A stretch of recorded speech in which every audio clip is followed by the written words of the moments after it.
berkat ridhonya lah kita pada pagi hari ini dapat berkumpul bersama-sama Bapak sekalian ya. Mudah-mudahan semuanya dalam keadaan sehat, walafiat. Ya. Nah, sebetulnya udah bosan sekali nih kita penyelenggaraan dengan virtual gini ya Pak Adel. Sudah kangen ingin tatap muka terus gitu ya. Jadi kita bisa lebih berkomunikasi, lebih gayeng gitu ya. Kalau dengan virtual ini kadang-kadang juga kita terbatas ya bisa komunikasi. Nah Bapak Ibu sekalian, pertama-tama saya mau terima kasih nih ya bisa bertemu sekali dengan Bapak Ibu sekalian yang akan kita diskusikan pada pagi hari ini. Mungkin topiknya akan sangat menarik juga gitu. Tapi mungkin juga akan tidak menarik karena apa ini sangat spesifik sekali gitu Bapak sekalian. Tapi mudah-mudahan dengan bergabung ini akan menjadi satu wacana yang luar biasa Bapak sekalian. Namun sebelumnya saya ingin menyapa dulu nih Bapak sekalian ya. Nah ini ada dari junior saya nih Mbak Dewi Marliani PUPR. Dari mana nih Mbak? Selamat pagi Mbak Dwi Marliani. Sudah monitor? Mbak Dwi Marliani. Monggo, Bu Dwi. Pagi Bapak. Nah, dari mana? Instansinya apa? Dari mana ya? Direktur Jenderalnya apa? Bina Konstruksi Bapak di Sumsel Bina Bapak. Konstruksi. Iya. Di apa? Direkturat apa, Mbak Marliani? BP 2JK Sumsel Bapak. Oke. Wah ini seharusnya ini yang menjadi narasumber karena produknya dari ini ya BP 2JK. Nah, kemudian juga apa yang menggerakkan Bu Marliani ikut gabung sini? Masih harus belajar Bapak tentang pengadaan. Oke, bagus. Makasih Mbak Marliani, mudah-mudahan harapan bisa tercapai. Kemudian juga saya ingin menyapa dari BJKW 6 ya, Bilza Risna. Silakan. Pak Bilza Risnanda. Monggo Pak Bilza. Belum menetir ya? Halo, atau ini Pak dari Bilza. Papua nih? Dari Papua nih, Pak Sunarko. Nah, luar biasa nih. Ya, selamat pagi Pak. Selamat pagi Pak Sunarko, gimana kabarnya di Papua? Ya, alhamdulillah Pak, baik. Suasana. Di mana Papuanya Pak? Di Jayapura Pak. Jayapura. Distansinya apa? Di Kementerian Perhubungan Pak. Kementerian Perhubungan ya. Alhamdulillah. Yang apa menggerakkan Pak Sunarko ikut gabung? Tetap sama Pak, untuk masih belajar Pak, untuk mendalami lagi lebih lanjut tentang. Oke. Tantangannya di Papua ini luar biasa sekali ya Pak Sunarko ya. Iya. Untuk pembangunan infrastruktur ya, kita lagi genjot betul-betul ini. Iya, siap Pak. Jangan infrastrukturnya digenjot, nanti digenjot juga masuk penjara. Oke, baik, mudah-mudahan kita memahami betul-betul, kita lebih hati-hati Pak Sunarko ya. Ya. Terima kasih ya Pak Sunarko. Terima kasih Pak Pagi. Baik, kemudian juga ini saya ingin gabung lagi, ingin undang lagi Pak Lazuar Dini, Pani. Ya. Selamat pagi Bapak. Oh Mbak ya. Iya, Pak. Mohon maaf nih. Apa kabar Mbak? Dari mana Mbak Pani? Saya dari BP 2JK Jawa Tengah Pak. Oh BP 2JK Jawa Tengah ya. Oke. Tetangga kita ya, Jawa Timur ya. Iya Pak. Jawa Tengahnya di mana? Semarang? Iya di Semarang, tapi aslinya Palembang Pak. Oh aslinya Palembang ya. Oh, udah lama di Semarang? Baru sih Pak, baru Februari kemarin. Oh, baru. Oke. Baik, selamat bergabung ya Mbak Pani ya. Iya, bisa. Pak. Oke, yang lainnya barangkali satu lagi ya. Ini dari Kumham nih. Nah, Ibu Merlin. Kemenkumham. Sudah monitor Bu Merlin? Pagi Bapak. Selamat pagi, apa kabar Bu Merlin? Apa yang memotivasi Bu Merlin untuk gabung Bu? Sama dengan rekan-rekan yang lain Pak. Masih banyak harus belajar lagi Pak. Lagi ya. Memang belajar ini tidak akan pernah selesai Bu ya. Sampai nanti kita di bawah kalang tanah ya. Selama kita hidup kita harus belajar terus. Baik, terima kasih Bapak sekalian ya. Nah, alhamdulillah kita sudah bisa bergabung, paling tidak saya sudah bisa meraba ya, motivasi Bapak sekalian, semuanya keinginan tahuan ya. Memang sifat kita manusia ingin tahu inilah yang akan membawa kita maju. Nah, baik Bapak sekalian. Mungkin saya langsung aja ya.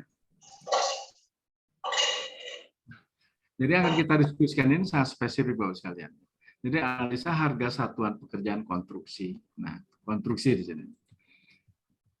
Jadi ini memang mengacu kepada produknya Kementerian PUPR ya, berdasarkan PM PUPR nomor 1 tahun 2022. Ini jadi memang masih baru-baru sekali ya. Nah, Bapak sekalian, sebelumnya saya ingin memperkenalkan diri juga ya. Ganteng Pak. Ini nama saya, Son Magen Ardinata. Saya lahir masih muda ya, kurang lebih 17 tahun yang lalu ya. Saya lahir tahun 51. Saya pensiunan dari Widya Aswara Kementerian Pekerjaan Umum, saya pensiun tahun 2011 gitu. Tapi sekarang ini masih dipergunakan juga, masih disekarkan oleh Pak Menteri PU nih. Ya, jadi masih ada embel-embel luar biasa nih. Jadi sampai sekarang pun saya masih juga mengampu beberapa mata diklat gitu, oleh BPSDM Kementerian PU. Ya. Selain juga saya sebagai ahli pengadaan, saya gabung LKPP tahun 2008. Kemudian juga saya tinggal di Surabaya sekarang. Jadi saya nggak juga mikir-mikir tinggal di Surabaya. Karena saya aslinya dari Cianjur. Kalau lihat Ardinatanya di Cianjur. Jadi ayah saya asli Cianjur, ya, ibu saya Kertosono, jadi Ciker. Cianjur Kertosono. Sekarang tinggal di Surabaya. Kemudian sekilas ya, pengalaman riwayat pekerjaan. Saya masuk Kementerian PU, ya, Departemen PU dulu tahun 76. Saya sarjana teknik sipil, jadi saya staf sebagai Direktur Jenderal Cipta Karya sampai 83. Nah, di sini saya sudah bergerak juga bergabung dalam tim-tim pengadaan, gitu. Panitia lelang itu terkenalnya. Kemudian tahun 83 sampai 85, saya ditugaskan Pak Menteri di proyek Jakarta Sewerage and Sanitation Program.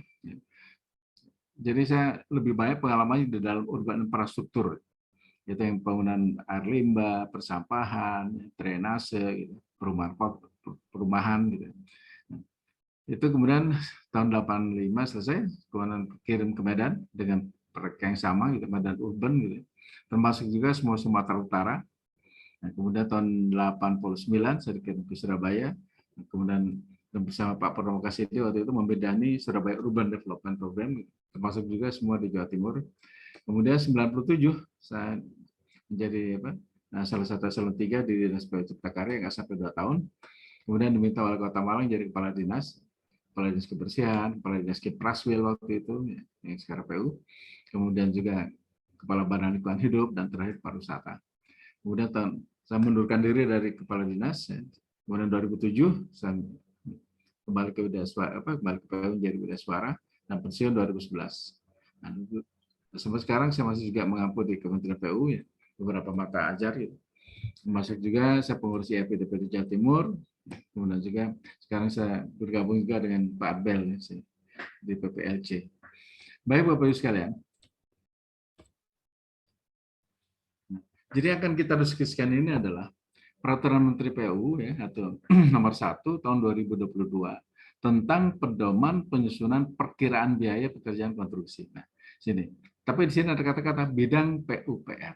Nah, Bapak Ibu sekalian, kalau kita bicara bidang PU ya, bidang PU itu tidak hanya monopoli menjadi tanggung jawab kewenangan Kementerian PU, tidak. Kalau kita bicara bidang itu bersifat nasional.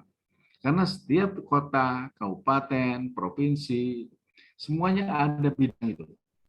Oleh karenanya ada institusinya, ya, ada dinas PUPR, macam-macam nomenklatur ya. Tapi walaupun demikian adalah semua adalah merupakan bidang PUPR. Gitu. Nah. Kemudian dasar hukumnya Bapak sekalian. Pertama adalah tentu kita tetap yang menjadi rujukan utama adalah Undang-Undang Nomor 2 Tahun 2017 tentang jasa konstruksi. Kemudian ada turunannya dari undang-undang. Ini adalah pertama adalah Peraturan Pemerintah Nomor 22 Tahun 2020, kemudian diubah menjadi Peraturan Pemerintah Nomor 14. Kalau saya cermati di sini, bagi Anda yang dari Kementerian PUPR mungkin kenal dengan adanya Peraturan Menteri PUPR Nomor 14 Tahun 2020. Ternyata isinya hampir sebagian besar itu mengambil dari Permen PU nomor 14 tahun 2020 gitu ya. Kemudian dengan terbitnya peraturan pemerintah nomor 14 tahun 2001, ini peraturan pemerintah nomor 22 ini masih tetap diberlakukan. Masih tetap berlaku. Jadi ada beberapa pasal-pasal yang ditambah dan dikurangi Bapak sekalian di sini.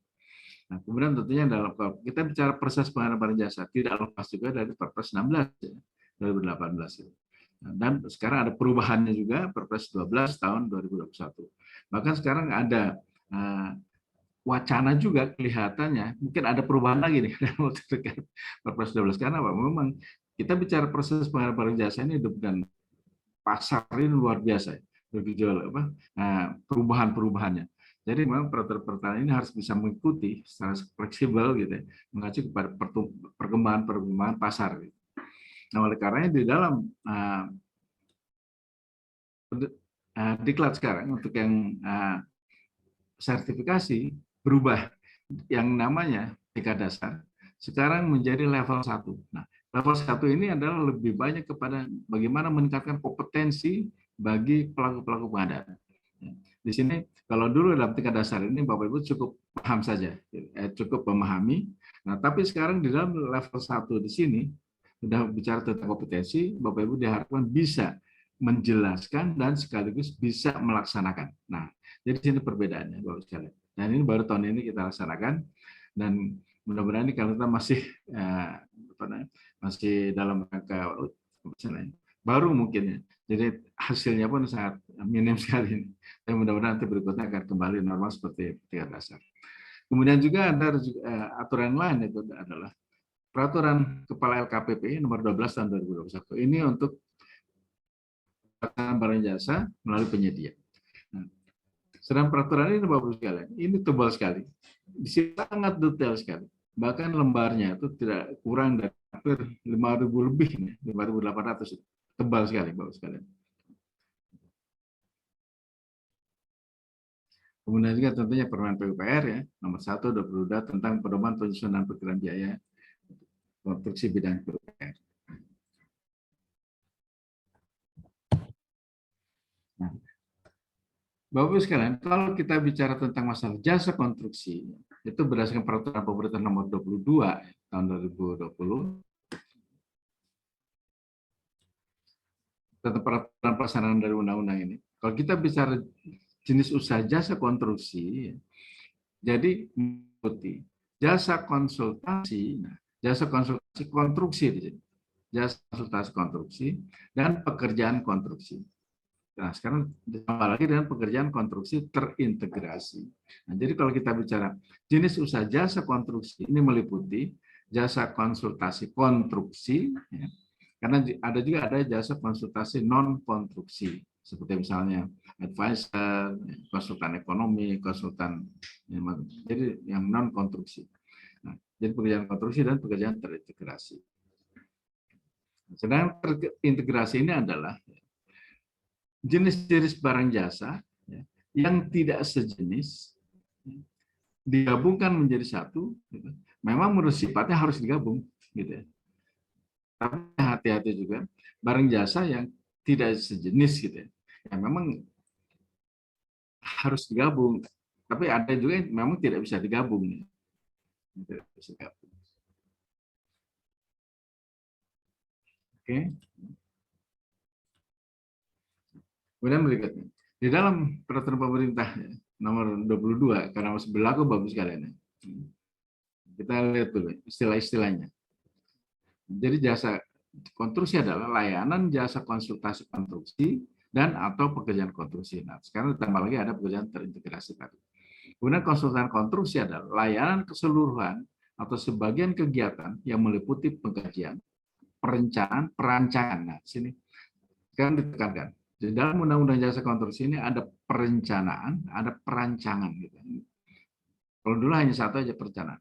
Nah, tapi kalau kita bicara perencanaan ini yang masih bersifat makro dan umum, misalnya master plan, kajian-kajian itu masih dalam perencanaan. Tapi kalau kita bicara perancangan ini sudah sangat detail sekali, misalnya penjualan DED dan seterusnya. Itu sudah sangat spesifik gitu. Kemudian juga pengawasan, manajemen penyelenggara konstruksi, suatu bangunan. Kemudian kalau kita bicara pekerjaan konstruksi adalah keseluruhan atau sebagian kegiatan yang meliputi pembangunan, pengoperasian, pemeliharaan, ya, pembongkaran dan pembangunan kembali suatu bangunan. Bapak Ibu sekalian, manakala Bapak Ibu sekalian ya, nanti ditugaskan untuk dalam rangka menyusun ya, HPS ya, harga perkiraan sendiri yang merupakan juga nanti kewajiban Bapak Ibu sekalian yang tentunya yang tidak akan lepas dari bagaimana cara membuat analisa harga satuan pekerjaan. Nah, manfaatkanlah tim-tim ini. Jadi ada tim teknis ya. Tim teknis ini adalah dibentuk dari unsur Kementerian KLPD ya, untuk membantu memberikan masukan dan melaksanakan tugas tertentu terhadap sebagian atau seluruh tahapan pengadaan jasa. Contohnya misalnya untuk pembangunan gedung-gedung negara ya, atau gedung-gedung daerah misalnya. Karena saya pernah mengalami juga, saya tidak sebut kotanya. Nah, ada dinas kesehatan membangun rumah sakit umum daerah. Ternyata dalam pelaksanaannya, ternyata terjadi apa? Roboh ya bangunannya. Nah, masyarakat ngadu kepada APH. Nah, ternyata pas kebetulan saya ada di sana sedang memberikan pembelajaran tentang masalah konstruksi. Nah, kemudian saya tanya, apakah dinas ini melibatkan instansi teknis apa tidak? Nah, ternyata tidak. Nah, manfaatkanlah ini. Kemudian juga ada tim ahli atau tim tenaga ahli. Tim ahli atau tenaga ahli. Nah, tim ahli atau tenaga ahli dapat berbentuk tim atau perorangan dalam rangka memberikan masukan. Jadi artinya adalah dianggap seseorang itu mempunyai personalitas yang memang spesifik terhadap apa yang Bapak Ibu sedang kerjakan. Dalam rangka untuk memberikan penjelasan, pendampingan, pengawasan terhadap sebagian atau seluruh pelaksanaan pekerjaan barang jasa. Kemudian juga ada namanya tim pendukung. Tim pendukung sini atau tenaga pendukung dapat berbentuk tim atau perorangan yang dibentuk dalam rangka membantu untuk urusan yang bersifat administratif keuangan kepada bisa PA, KPA, PPK, Pokja Pemilihan, dan membantu pejabat pengadaan melakukan pemesanan dalam pengadaan langsung sampai dengan 50 juta rupiah.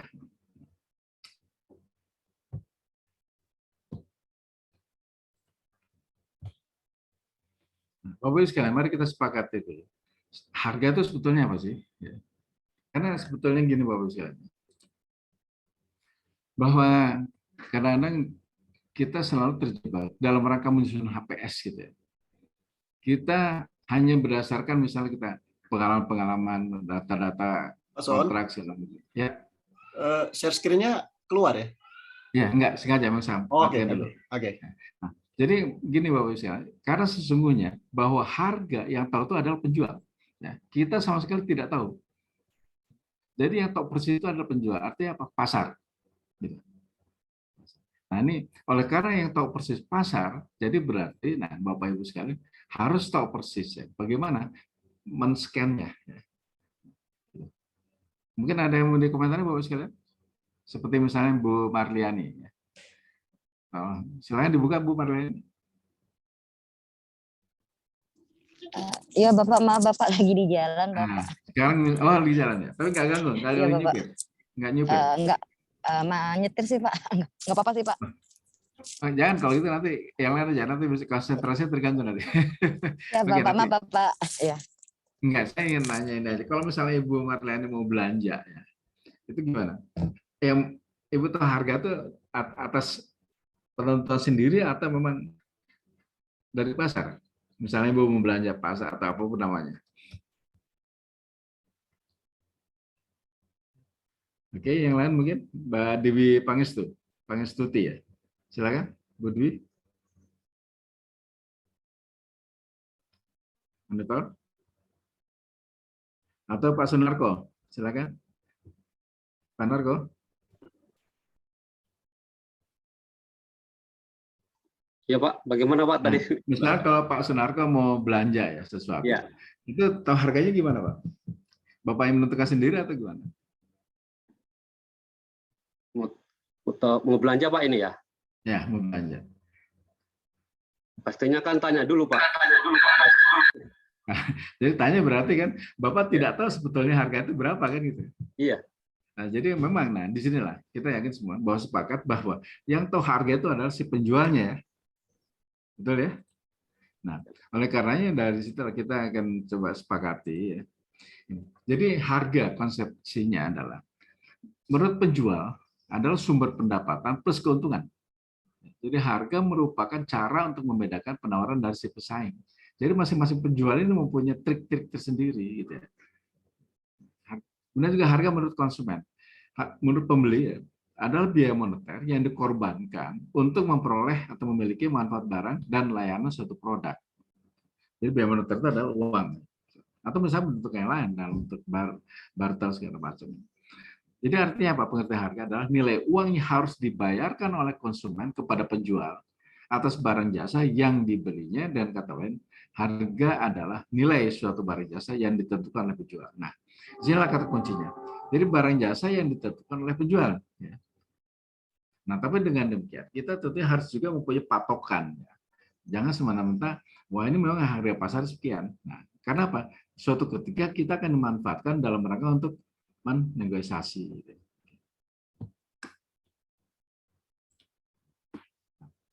Di sini, bagaimana kita menetapkan harga? Menetapkan harga. Pertama, metode menentukan harga berdasarkan total biaya yang dikeluarkan untuk memproduksi produk yang dijual dan menambahkan sejumlah persentase tertentu sebagai keuntungan. Di sini misalnya bahan baku, diproses dengan tenaga kerja. Kemudian di sini ada biaya overhead-nya. Nah, inilah adalah total biaya. Total biaya adalah, kalau misalnya itu diproses, ini adalah biaya produksi. Nah, sedangkan biaya produksi ditambah keuntungan, ini adalah harga. Jadi harga yang dia pergunakan untuk menjual. Dia tentu juga harus hati-hati dalam rangka untuk memberikan nilai. Nah, oleh karenanya itulah biaya produksinya nanti dia akan betul-betul terlihat. Nah, di sini ada macam-macam Bapak sekalian. Ada cost plus pricing method, harga jual. Itu adalah biaya total ditambah dengan keuntungan. Biaya total sini adalah biaya produksi. Kemudian juga markup pricing, harga jual adalah harga beli ya, ditambah laba misalnya. Kemudian juga adalah cash toning, di sini markup. Ya. Kemudian juga ada profit maximization, ya. Keuntungan adalah total pendapatan, total biaya, dan seterusnya. Nah, Bapak sekalian, kita mau tidak mau ya, bahwa setiap uang yang dibelanjakan Bapak sekalian, ya, ini kita harus betul-betul menghayati apa yang menjadi tujuan pengadaan barang jasa pemerintah.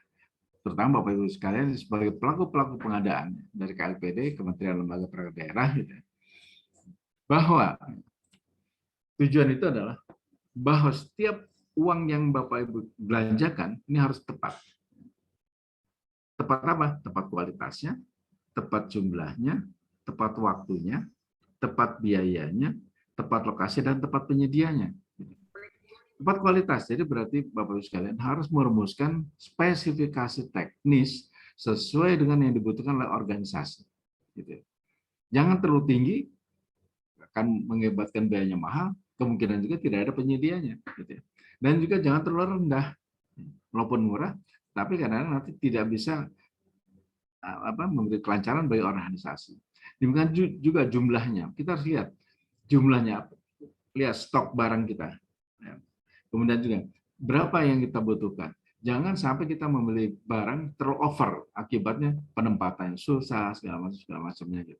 Bahkan kalau di dalam dunia medis beli obat-obatan misalnya, kalau berlebih hari tidak bergunakan, expiry sudah waktunya habis, akhirnya nah ini sulit, timbul masalah.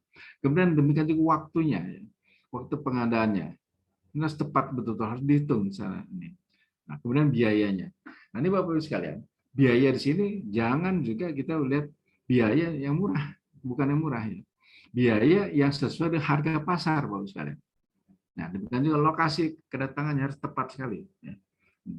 Bahkan kadang-kadang kita sudah menjadi pemandangan ya, setiap kali ada pemasangan pipa, apakah pemasangan PLN, pemasangan apapun di pinggir jalan, kadang-kadang pipa-pipa itu ditempatkan di sepanjang jalan lokasi itu.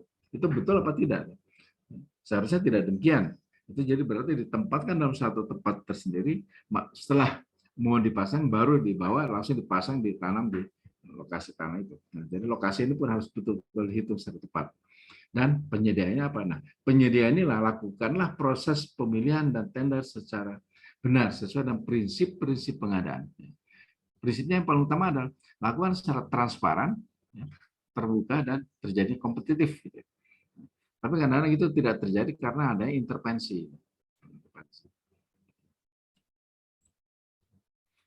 Kemudian juga di sini kewajaran harga. Nah, biaya di sini. Jadi tepat biaya. Tepat biaya di sini adalah betul-betul yang sesuai dengan harga pasar, Bapak sekalian. Jadi bukan yang paling murah. Jadi betul-betul harus sesuai dengan harga pasar. Oleh karena ini harga pasar, jadi mau tidak mau Bapak Ibu harus melakukan survei pasar.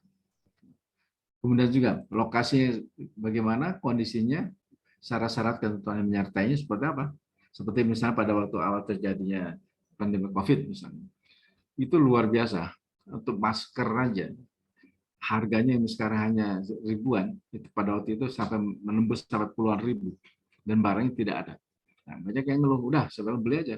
Tapi si penyedia diminta untuk membuat surat pernyataan bahwa harga itu memang sesuai dengan harga pasar pada waktu itu, gitu ya. Nah, di sini ada syarat ketentuan yang menyertainya, Bapak sekalian.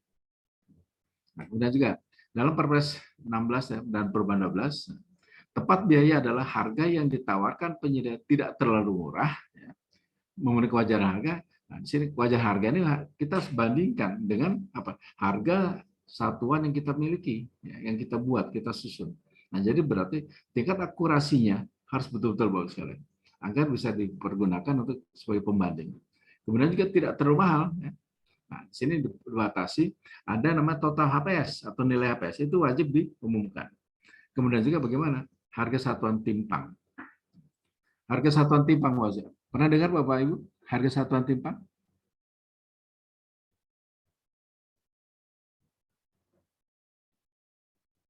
Silakan yang lainnya. Mohon videonya dinyalakan Bapak Ibu sekalian.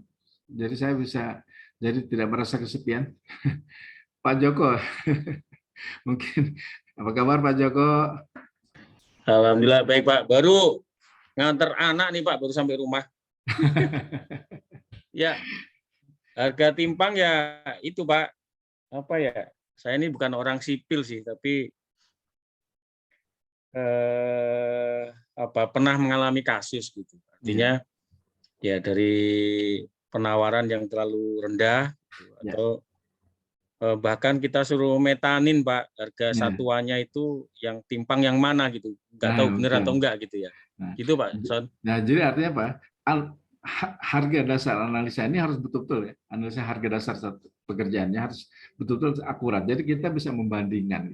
Nah, jadi harga satuan timpang itu manakala penawaran si pelaku usaha ini, ya, penawarannya itu di atas 110%, di atas harga satuan kita buat.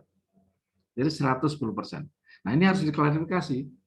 Apakah betul tidak bahwa itu adalah demikian? Kalau itu dinyatakan betul oleh pokja pemilihan, jadi berarti ya kita menggunakan harga satuan timpang itu. Nah, tapi kalau misalnya tidak bisa kita terima, tetap kita gunakan, tapi dengan catatan. Kenapa? Kita tidak boleh negosiasi pada saat tender pemilihan itu, tidak boleh terjadi negosiasi. Artinya apa? Diklarifikasi bahwa nilai harga satuan timpang itu hanya berlaku bagi volume yang tercantum di dalam kontrak. Gitu Pak Joko ya.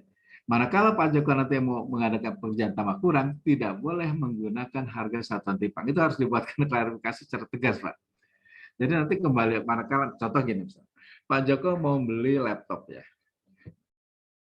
Pertama Pak Joko laptopnya 4 unit itu harganya 2 juta. Dengan spesifikasi yang sama, ternyata si penyedia ini, dia menawarkan 2,5 juta. Gitu. Karena ini dengan pemilihan tender, Pak Joko tidak boleh mengadakan negosiasi.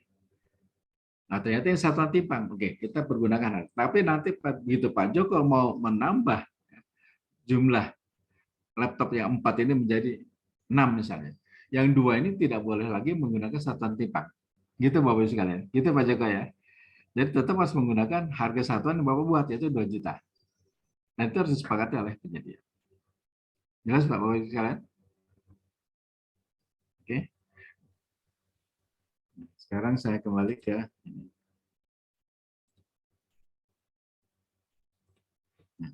Ini adalah harga satuan tipan. Kemudian di sini tepat waktu, Bapak. Jadi tepat waktu adalah jelas ya, kualitas, jumlah, waktu, biaya, lokasi penyedia. Nah, kemudian juga, nah dalam keadaan darurat, Bapak sekalian, jadi harga biaya tidak menjadi variabel yang berdiri sendiri di sini. Namun perlu mempertimbangkan variabel lain pembentuk harga biaya, terutama kualitas dan waktunya. Nah, ternyata ini sudah ada surat edaran dari KPK. Jadi jangan khawatir pada saat itu. Karena apa? Yang semula dalam keadaan normal, ya, misalnya masker itu hanya 1.500, ternyata pada saat pandemi waktu itu bisa mencapai 20.000 sampai 30.000. Ya nggak apa-apa.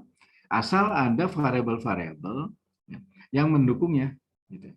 Bahkan si penyedia diminta untuk membuat surat pernyataan waktu itu.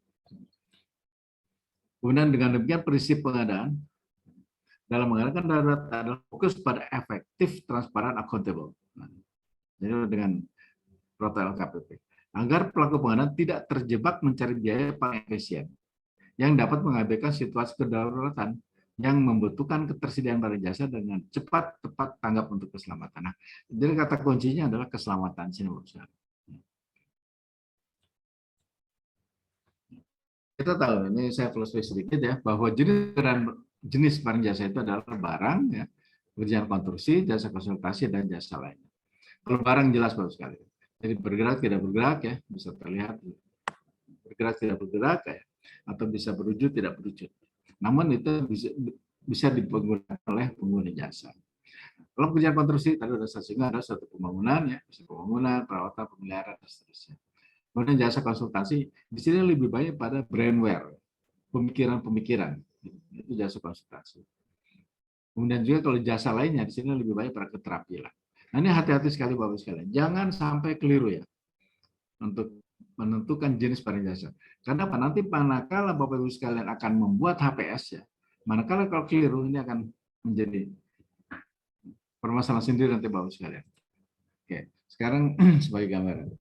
Misalnya ini yang lainnya gimana? Kok masih ditutup nih ya videonya? Saya ingin komunikasi nih. Pak Munawir Sajali atau Pak John Sutrisna ya? Oke, tolong dibuka ini ya. Nah, audionya Pak John. Ya Pak. Ya, baik, terima kasih Pak John. Nah, sekarang misalnya Pak John ini mau membeli ambulannya. Ini masuk kategori apa? Barang atau konstruksi, Pak? Ambulan barang Pak. Barang ya. Nah, kemudian Pak Joko. Iya, Pak. Kalau Bapak mau beli ambulan ini masuk kategori barang atau konstruksi? Barang, Pak. Barang ya. Kemudian kalau ini Mbak Dwi Marliani. Silakan audionya dibuka, Pak.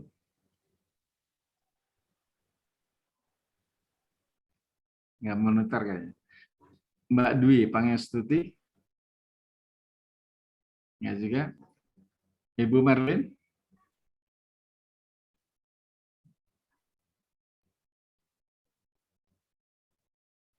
Oke. Kenapa Pak? Barang Pak.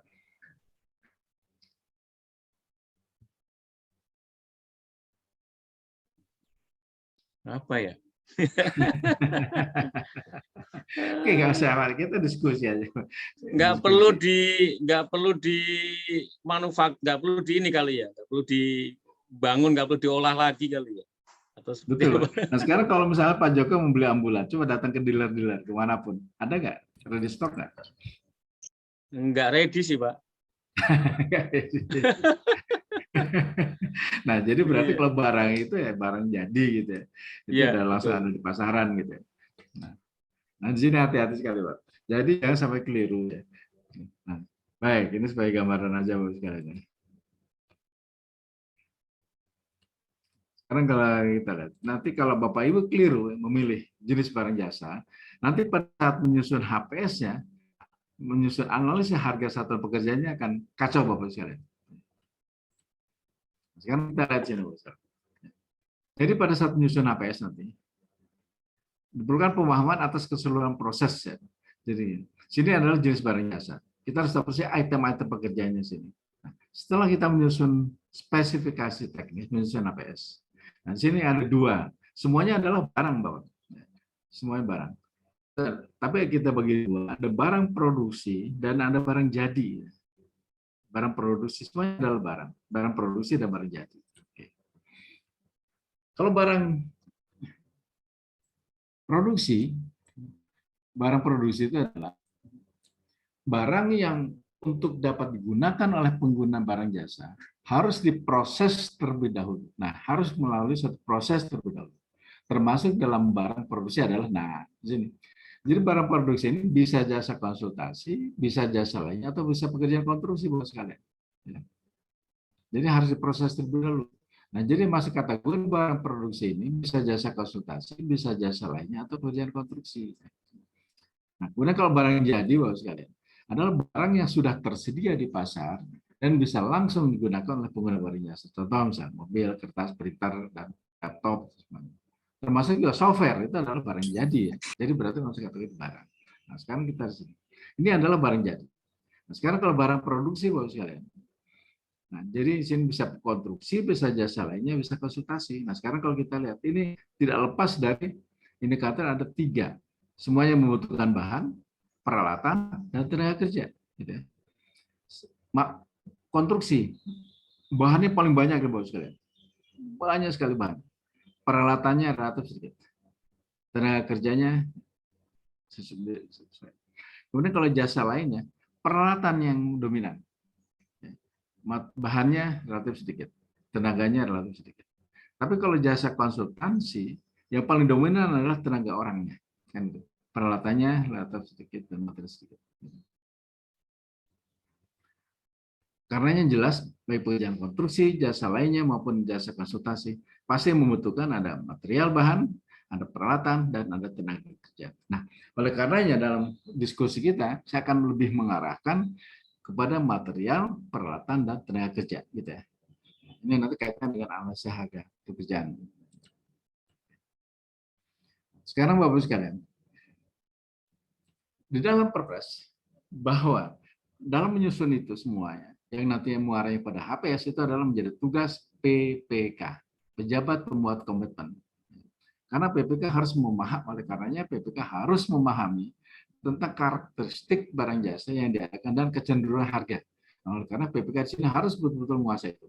Nah, tapi jangan khawatir, manakala ada pekerjaan yang sangat spesifik ya, seperti tadi saya gambarkan misalnya di dinas kesehatan, tentunya di sana tidak memiliki orang yang melatar belakang teknis. Bahkan di kota yang X yang saya sebutkan tadi, itu PPK-nya dokter. Gitu. Nah, tidak usah khawatir, dia bisa minta bantuan. Ada namanya tim teknis ya, atau tim pendukung. Nah, tapi di sini tentunya harus dialokasikan anggarannya. Gitu.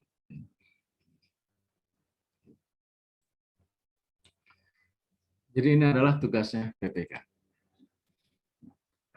Yang menjadi tugas PPK, pertama adalah menyusun spesifikasi teknis. Setelah menyusun spesifikasi teknis, kemudian baru menyusun HPS, tapi HPS tidak langsung pada HPS, melalui suatu proses namanya bagaimana kita menganalisa harga satuan pekerjaan. Nah, ini prosesnya sangat detail sekali, sangat rinci sekali. Nah, kemudian itu baru bagaimana kita merumuskan rancangan kontrak. Nah, baru tentang jaminan-jaminan. Ini semuanya adalah menjadi tugas tanggung jawabnya PPK. PPK dalam menyusun APS harus berdasarkan pertama adalah dari RAB yang telah disusun pada tahap perencanaan pengadaan. RAB ini juga asalnya dari analisis harga ya, satuan pekerjaan itu. Kemudian juga pagu anggaran yang tercantum di dalam DIPA. Atau untuk proses pemilihan yang dilakukan sebelum penetapan DIPA, DPM mengacu pada pagu anggaran yang tercantum dalam rencana kegiatan anggaran Kementerian Lembaga ya, atau RKA perangkat daerah. Dan hasil review perkiraan biaya rencana anggaran biaya termasuk komponen keuntungan biaya tidak langsung overhead dan pajak pertambahan nilai. Nah, sekarang PPN ini sudah dilakukan 11%, Bapak sekalian. Tidak 10% lagi. PPK dapat menetapkan tim atau tenaga ahli yang bertugas memberikan masukan dalam perencanaan. Nah, ini cara ragu-ragu. Nah, tapi anggarannya harus disiapkan, Bapak sekalian. Jadi mendapat tim atau tenaga ahli. Jadi kalau tim teknis ini diambil dari instansi-instansi teknis ya di lingkungan KLPD. Kemudian untuk ujian konstruksi meliputi kuantitas dan spesifikasi teknis ya. Untuk barang meliputi jenis, jumlah, spek teknis barang dan distribusi seperti apa. Untuk jasa konsultasi meliputi ada kuantitas, kualifikasi tenaga ahli, tenaga pendukung yang dibutuhkan, termasuk pendidikannya, pengalamannya seperti apa, serta lama penugasan yang seluruhnya harus dituang dalam kerangka acuan kerja. Kemudian jasa lainnya meliputi ada kuantitas, spesifikasi teknis tentang layanan dan seterusnya. Kemudian untuk menilai kewajaran harga, untuk evaluasi harga sebagai batas penerapan tertinggi kecuali pekerjaan jasa konsultasi, kuantitas dan sembara. Jadi artinya bahwa HPS ini akan menjadi acuan rujukan sebagai batas penawaran tertinggi. Kemudian juga sebagai dasar bagi penetapan nilai nominal jaminan penawaran. Jadi sangat strategis sekali Bapak sekalian. Untuk menetapkan tambahan nilai jaminan pelaksanaan bila penawaran kurang dari 8%. Nanti dinaikkan menjadi 5% kalikan HPS. Nah, HPS lagi kena sini. Kemudian diumumkan dalam pengumuman tender sebagai informasi bagi penyedia barang jasa. Nah, ini harus diumumkan. Jadi totalnya diumumkan atau nilai HPS-nya. Nah, manakala nanti ada pelaku pengadaan, nah pelaku usaha dia menawarkan di atas HPS tadi, udah digugurkan aja karena udah diumumkan nilai. Jadi itu merupakan negosiasi awal. Jadi diumumkan nilai total HPS sebagai dasar penetapan nilai dukungan dari bank untuk konstruksi.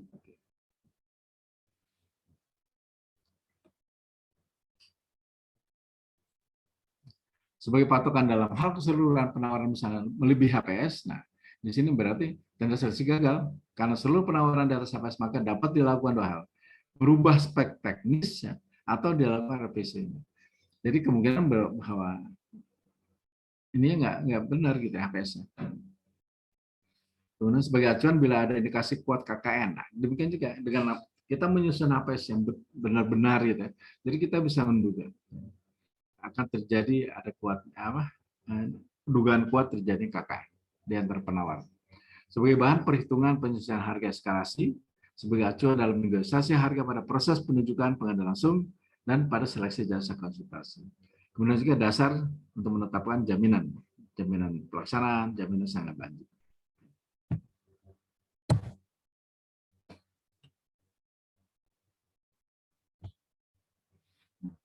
Penyusunan perkiraan harga. Pertama adalah rencana anggaran biaya. Kemudian juga perkiraan harga sendiri. Nah, RAB dan HPS ini juga dasarnya adalah dari analisa harga satuan pekerjaan ini. Jadi menguaranya tetap dari situ. Kemudian di sini peningkatan kualitas perencanaan pada saat karena pada proses pengadaan itu ada garis besarnya, ada proses perencanaan, ada proses pemilihan dan ada proses pelaksanaan. Proses perencanaan, persiapan dan pelaksanaan. Perencanaan, persiapan dan pelaksanaan. Nah, di dalam persiapan inilah bagaimana kita melakukan penyusunan dokumen tender, ya, dokumen pengadaan, penunjukan langsung dan seterusnya. Kemudian dalam perencanaan, gimana tentang RAP-nya. Kemudian pada persiapan menyusun HPS. Jadi ini harus ada hubungannya langsung, Bapak.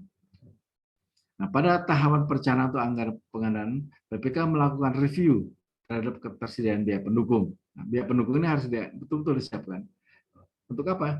Untuk membiayai tim teknis, tim pendukung, dan seterusnya. Sedangkan pada tahapan persiapan dan dilakukan penyusunan dan penetapan HPS. Oke, nah, penyusunan HPS ini adalah menjadi kewenangannya dari BPK. Sah HPS itu manakala disahkan oleh PPK. PPK dapat menetapkan tim atau tenaga ahli yang bertugas memberikan masukan dalam penyusunan HPS. Jadi kegunaan HPS adalah untuk menilai kewajaran harga penawaran dan atau kewajaran harga satuan. Nah, dasar untuk menetapkan batas tertinggi penawaran, dasar untuk menetapkan besaran nilai jaminan pelaksanaan. Sini, ketentuan dalam penyusunan. Jadi HPS dihitung secara keahlian, Bapak sekalian. Dengan didukung oleh data-data yang dapat dipertanggungjawabkan. Ini memang keahlian secara khusus, Bapak sekalian. Oleh karena Bapak Ibu yang betul-betul bukan basic yang dari teknik ya, nah, bisa dibantu oleh tim teknis atau tim pendukung tadi. Kemudian juga HPS telah memperhitungkan keuntungan dan biaya tidak langsung overhead. Nanti dibatasi Bapak sekalian. Besarnya nanti kita diskusikan. Umumnya adalah maksimum 15. Nilai HPS tidak bersifat rahasia. Nah, ini berarti harus diumumkan nilai. Tapi rinciannya bersifat rahasia. Kemudian HPS bukan sebagai dasar untuk menentukan besaran kerugian negara. Nah, jadi manakala ada dari APH ya, aparat penegak hukum menghitung besaran kerugian negara dari HPS, ini nggak bisa. Karena apa? Belum tentu HPS itu benar ya. Karena BPKP itu menghitung kembali Bapak sekalian. Nah, di BPKP sekarang sudah banyak sekali ahli-ahlinya dalam rangka untuk menyusun HPS tadi.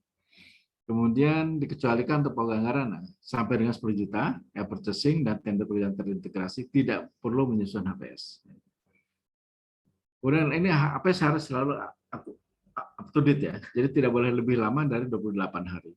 Lebih dari 28 hari harus diupdate lagi. Nah, 28 hari ini adalah untuk pasca kualifikasi. Batas akhirnya adalah sampai dengan proses penawaran. Kalau prakualifikasi, batas akhirnya adalah pada waktu pemasukan dokumen kualifikasi.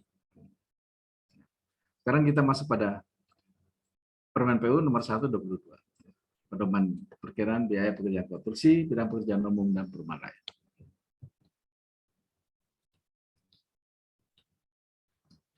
Bapak Ibu sekalian paham, Peraturan Menteri PUPR 01/2002 tentang pedoman penyusunan perkiraan biaya pekerjaan konstruksi ini adalah merupakan pengganti dari Peraturan PUPR nomor 28 tahun 2016. Jadi udah lama sekali. Kalau dalam Peraturan nomor 28, judulnya tentulah analisa harga satuan pekerjaan. Tapi sekarang untuk yang 2022 adalah pedoman penyusunan perkiraan biaya pekerjaan konstruksi bidang PUPR. Jadi lebih bersifat umum tapi spesifik juga gitu. Nah, Bapak sekalian, sekarang kita bicara tentang apa sih yang namanya analisis harga satuan pekerjaannya. Yang selanjutnya disebut dengan AHSP. Adalah perhitungan kebutuhan biaya, tenaga kerja, bahan dan peralatan. Nah, jadi kembali pada yang tadi saya singgung bahwa barang produksi itu tidak lepas dari tenaga kerja, ada bahan, ada peralatan. Untuk mendapatkan harga satuan untuk satu jenis pekerjaan tertentu.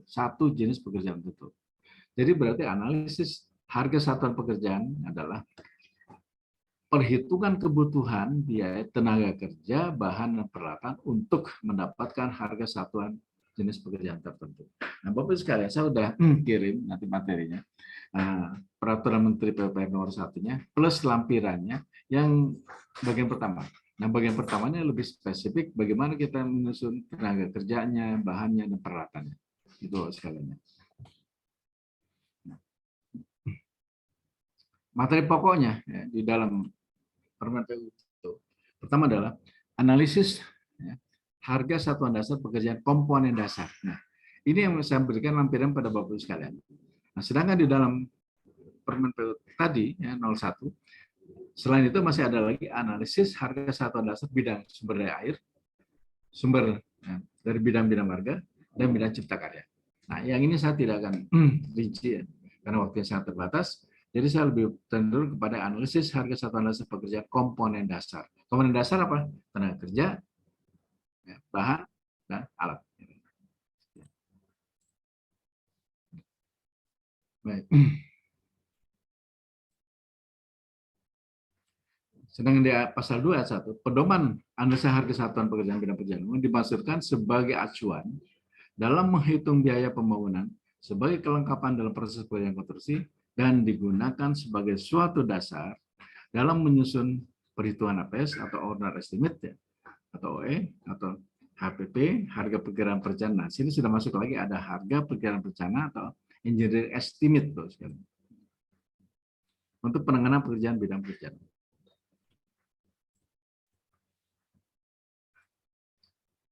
Penggunaan analisa harga satuan pekerjaan adalah pada tahapan perancangan, ya, perencanaan pengadaan, persiapan pengadaan, pelaksanaan pemilihan penyedia, dan pelaksanaan pekerjaan konstruksi. Nah, kemudian kita lihat satu-satu Bapak. Pada tahapan perancangan HASP digunakan untuk menyusun harga perkiraan perancang. Pada tahapan perancangan digunakan untuk menyusun HPP, harga perkiraan perancang. Kemudian pada tahap perencanaan pengadaan,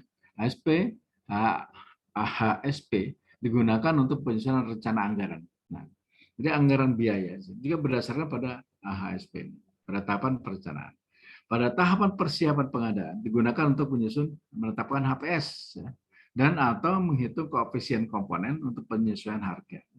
Sini penting sekali. Bagaimana kita menyusun koefisien ya, komponen-komponen untuk penyesuaian harga. Pada tahapan pelaksanaan Bapak sekalian, pada tahapan pelaksanaan pemilihan penyedia jasa, HSP dapat digunakan untuk melakukan evaluasi kewajaran harga dan atau evaluasi harga satuan timpang. Pada tahap pelaksanaan pekerjaan konstruksi, HSP digunakan untuk negosiasi. Negosiasi ini bisa menambah pokok pekerjaan baru, menambah kuantitas pekerjaan lebih dari yang 10%, atau kuantitas awal, dan atau menambah kuantitas pekerjaan yang mempunyai harga satuan timpang. Nah, jadi sangat strategis sekali Bapak sekalian. Kemudian juga analisis. Nah, sekarang sudah masuk lagi di dalam Permen PU 01. Analisis biaya penerapan sistem manajemen keselamatan konstruksi. Ya. Jadi sekarang bukan namanya keselamatan kerja, tapi keselamatan konstruksi. Dilakukan untuk menghasilkan biaya penerapan SMKK yang merupakan biaya tersendiri dan bukan bagian dari biaya umum. Nah, jadi harus dihitung tersendiri Bapak sekalian. Jadi tidak merupakan biaya umum. Jadi analisis biaya penerapan SMKK dilakukan berdasarkan pertama adalah uraian pekerjaan ini seperti apa. Bagaimana kita mengidentifikasi bahaya. Kemudian juga bagaimana kita menerapkan risiko yang kemungkinan terjadi. Kemudian juga dan pengendalian bahaya dalam rencana keselamatan konstruksi.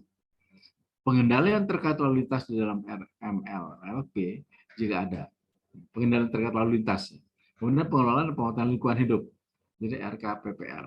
Nah, jadi ini sudah lengkap sekali Bapak sekalian. Di dalam SMKK ini termasuk bagaimana menyusun rencana keselamatan konstruksi, rencana tentang lalu lintas, dan juga tentang lingkungan hidupnya di sini, termasuk semua. Kemudian biaya penerapan SMKK dimasukkan sebagai pokok pekerjaan tersendiri di dalam suatu pekerjaan konstruksi. Jadi sebagai pokok pekerjaan tersendiri di dalam suatu pekerjaan konstruksi. Nah, SMKK sekarang ada peraturan yang terbaru ya, dari Peraturan Menteri PUPR nomor 10 tahun 2001. Biaya penerapan SMKK harus dimasukkan dengan besaran sesuai dengan kebutuhan. Pertama adalah daftar kuantitas dan harga atau daftar keluaran dan harga. Analisis biaya penerapan SMKK mengacu pada ketentuan peraturan perundang-undangan bidang SMKK.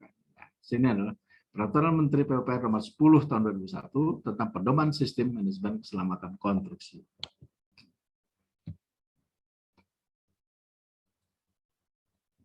Nah, sini tentang istilah-istilah juga harga perkiraan perancang yang selanjutnya adalah perhitungan perkiraan biaya pekerjaan dihitung secara proporsional oleh perancang dan digunakan sebagai salah satu acuan dalam rangka menghitung HPS.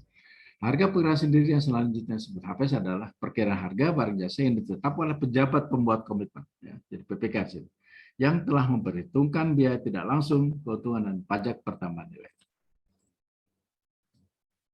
Sekarang, apa sih yang disebut koefisien tenaga kerja konstruksi? Koefisien tenaga kerja konstruksi adalah indeks yang menunjukkan kebutuhan jumlah tenaga kerja konstruksi untuk mengerjakan setiap satuan kuantitas pekerjaan. Jadi ada suatu indeks yang menunjukkan kebutuhan jumlah tenaga kerja konstruksi untuk mengerjakan setiap satuan kuantitas pekerjaan. Kemudian keselamatan konstruksi adalah segala kegiatan keteknikan untuk mendukung pekerjaan konstruksi dalam mewujudkan pemenuhan standar aman, selamat, sehat, dan keberlanjutan yang menjamin ya, keselamatan teknik konstruksi, keselamatan dan kesehatan tenaga kerja, keselamatan publik, dan keselamatan lingkungan. Nah, ini luar biasa sekarang Bapak sekalian. Sedangkan SMK ini sekarang sudah wajib ya untuk dilakukan oleh setiap pelaku pengadaan barang jasa. Kemudian sistem manajemen keselamatan konstruksi yang selanjutnya disebut SMK adalah bagian dari sistem manajemen pelaksanaan pekerjaan konstruksi dalam rangka menjamin terwujudnya keselamatan konstruksi. Jadi sekarang sudah betul-betul merupakan satu bagian yang tidak terpisahkan Bapak sekalian. Sekarang kita masuk pada yang lebih spesifik.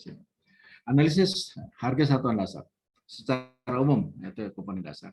Jadi harga satuan dasar adalah harga satuan komponen dari harga satuan pekerjaan per satuan tertentu.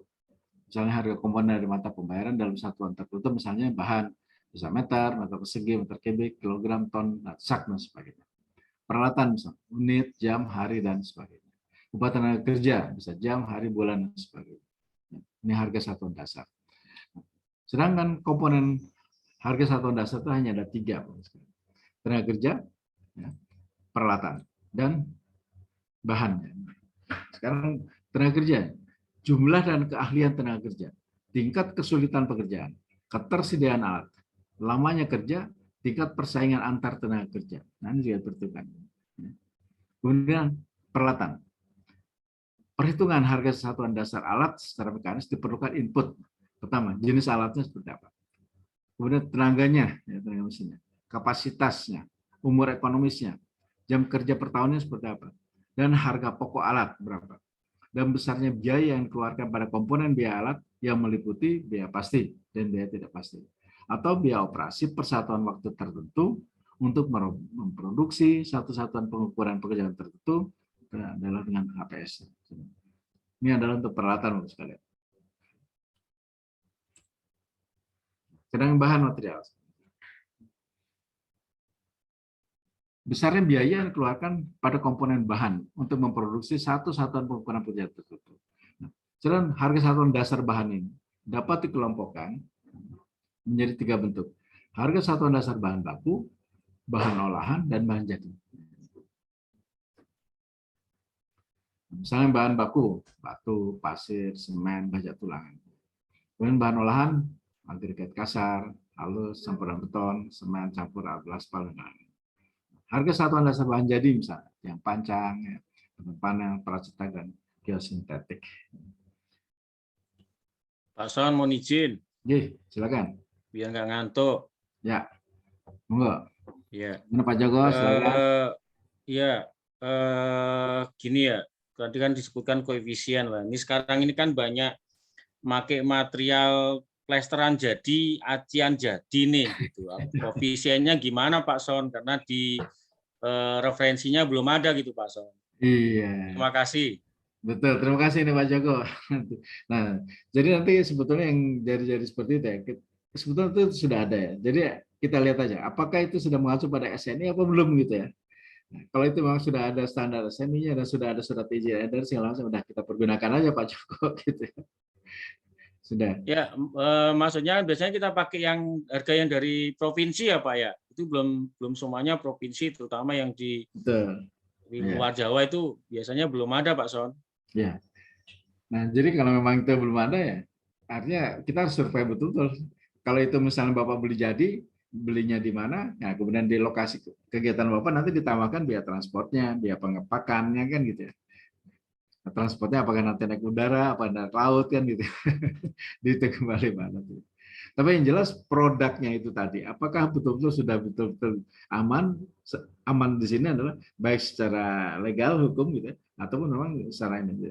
Contohnya misal apa? Kalau dia sudah dengan standar SNI itu sudah jelas pasti aman, kan gitu ya. Jadi Bapak sudah bisa menggunakan itu secara aman. Mengenai koefisiennya itu loh Pak Son. Ya kalau koefisiennya kan kalau sudah jadi kan kita nggak tahu Pak. Itu nanti yang membuat produksinya itu. Yang kita... berarti boleh nggak dari brosur misalkan dari manufakturnya gitu Pak? Boleh ya, dari pembuatnya Pak. Ya. Koefisiennya. Iya. Terima kasih. Dari koefisiennya. Seperti misalnya kalau kita menggunakan bahan jadi gitu, yang panjang segala macam, ya udah. Kalau misalnya kita beli dari Wika gitu ya, nah itu nanti koefisiennya dia membuat segala macam. Jadi kita hanya beli bahannya yang pancangnya aja langsung. Kecuali tapi kalau Pak Joko misalnya ingin membuat yang pancang dengan bahan-bahan yang Bapak ramu sendiri, mix desain sendiri gitu ya, berapa jumlah tenaganya, berapa bahannya dari mana, core-nya di mana. Nah ini Bapak harus hitung koefisiennya sendiri Pak gitu. Kan Bapak yang memproduksi ya gitu. Tapi kalau udah pabrikan ini nanti itu, apalagi kalau dia sudah legal itu udah pergunakan aja. Jadi Bapak kalau misalnya membeli satu yang pancang per meter sekian, dia udah itu udah masuk aman gitu. Kan gitu Pak Joko ya. Pak Son. Satu lagi Pak Son. Mau nggak silakan Pak Joko. Yang SMKK itu ya, ini memang masih mungkin butuh pelatihan tersendiri kali Pak Son. Betul. Artinya Pak. gini, itu masuk di mana gitu. Kadang-kadang memang DEDC juga kadang-kadang belum paham juga gitu loh Pak. Jadi Ya. kita sebagai PPK menentukannya besarannya berapa dan sebagainya itu minim referensinya gitu Pak Son. Mohon Betul. arahannya Pak Son. Baik, betul sekali Pak Joko. Jadi memang SMKK ini ada diklatnya tersendiri. Memang ada diklat sendiri dan itu juga waktunya panjang sekali ya. Kami pernah bersama-sama dengan Direktur Jenderal Bina Konstruksi gitu ya, dengan Pak Putu gitu. Pak Putu ya kalau nggak salah ya, Direktur gitu ya. Wah itu sampai kurang lebih kita melakukan diklat itu sampai 1 minggu Pak, tentang masalah gimana kita menyelesaikan RKK-nya segala macamnya. Mas spesifik. Tapi di sini mungkin nanti akan sama Pak Abdal ini akan difasilitasi ya tentang SMKK gitu ya. Mudah-mudahan nanti bisa terwujud nih. Monitor Pak Abdal. Siap Pak Son. Iya, ini menarik juga SMKK. Mungkin nanti kita perlu agendakan juga ya SMKK. Iya, betul. Karena apa sekarang udah menjadi keniscayaan karena terserah aja Pak. Miris sekali ya. Pak Menteri PU, Pak Basuki ini sekarang betul-betul ingin menerapkan, bahkan sekarang sudah ada komitmen dari Menteri Pak Basuki bersama semua Direktur Jenderal itu menerapkan sistem SMKK secara kafah gitu. Jadi tidak ada lagi pekerjaan-pekerjaan struktur gitu yang di bawah. Nah, binaan Kementerian PU itu ada roboh. Karena dulu pernah terjadi di depan Pak Menteri PU, di depan Presiden ada beberapa ini yang roboh segala macam. Nah itu hebat. Kecuali investasi-investasi yang di luar PU-an ya, kita nggak tahu ya. Tapi di dalam tim keselamatan konstruksi itu kita tetap terlibat PU di situ. Seperti misalnya kereta api cepat Bandung Jakarta itu waktu itu kita stop juga Pak. Karena akibat ada kegiatan itu di daerah Bekasi banjir total karena tertutup gorong-gorong semua. Kemudian Pak Menteri menurunkan tim ya, tentang keselamatan konstruksi, kemudian ditutup untuk diperbaiki drainase-drainasenya. Setelah aman baru jalan lagi. Nah, demikian serius ya Pak Menteri PU sekarang Pak Basuki dalam rangka menerapkan SMKK tadi Pak Joko. Ya mungkin nanti Pak Abdul nanti akan agendakan juga nanti mungkin tentang SMKK, silakan. Baik, terima kasih nih Pak Joko pemasukannya. Ada lagi yang lain? Monggo, selain Pak Narko mungkin dari Papua. Silakan. Atau Mbak Arista, monggo. Nah, enggak. Pak Narko dari Papua. Atau dari ini, dari PUPR. Ada? Silakan. Atau dari BP2JK. Tadi ada yang dari Bandung ya, BP2JK. Vera ya, dari BP2JK Bandung, Jabar. Pak Vera, Mbak Vera. Nggak ada? Oke, kalau gitu lanjut ya.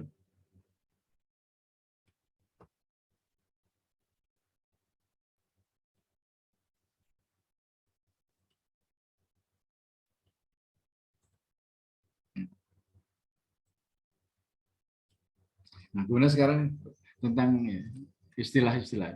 Jadi bidang pekerjaan umum adalah bidang pekerjaan yang meliputi bidang sumber daya air, bidang warga, dan cipta karya. Dan ini bukan monopoli tanggung jawab dari Kementerian PUPR ya. Jadi di semua provinsi, kabupaten, kota ada bidang-bidang tentang ini. Kemudian harga satuan tadi sudah saya sebutkan ya. Saya lanjut aja. Kemudian sekarang selain mata pembayaran apa sih betulnya? Jadi jenis pekerjaan yang secara tegas dinyatakan dalam dokumen sebagai bagian dari pekerjaan dan dapat dibayar oleh pemilik atau owner. Satuan pekerjaan adalah satuan jenis kegiatan konstruksi bangunan yang dinyatakan dalam satuan, bisa panjang, luas, volume, dan unit. Metode kerja, cara untuk menghasilkan, cara kerja untuk menghasilkan suatu jenis pekerjaan, bagian pekerjaan tertentu sesuai dengan spesifikasi teknis yang ditetapkan dalam dokumen lelang.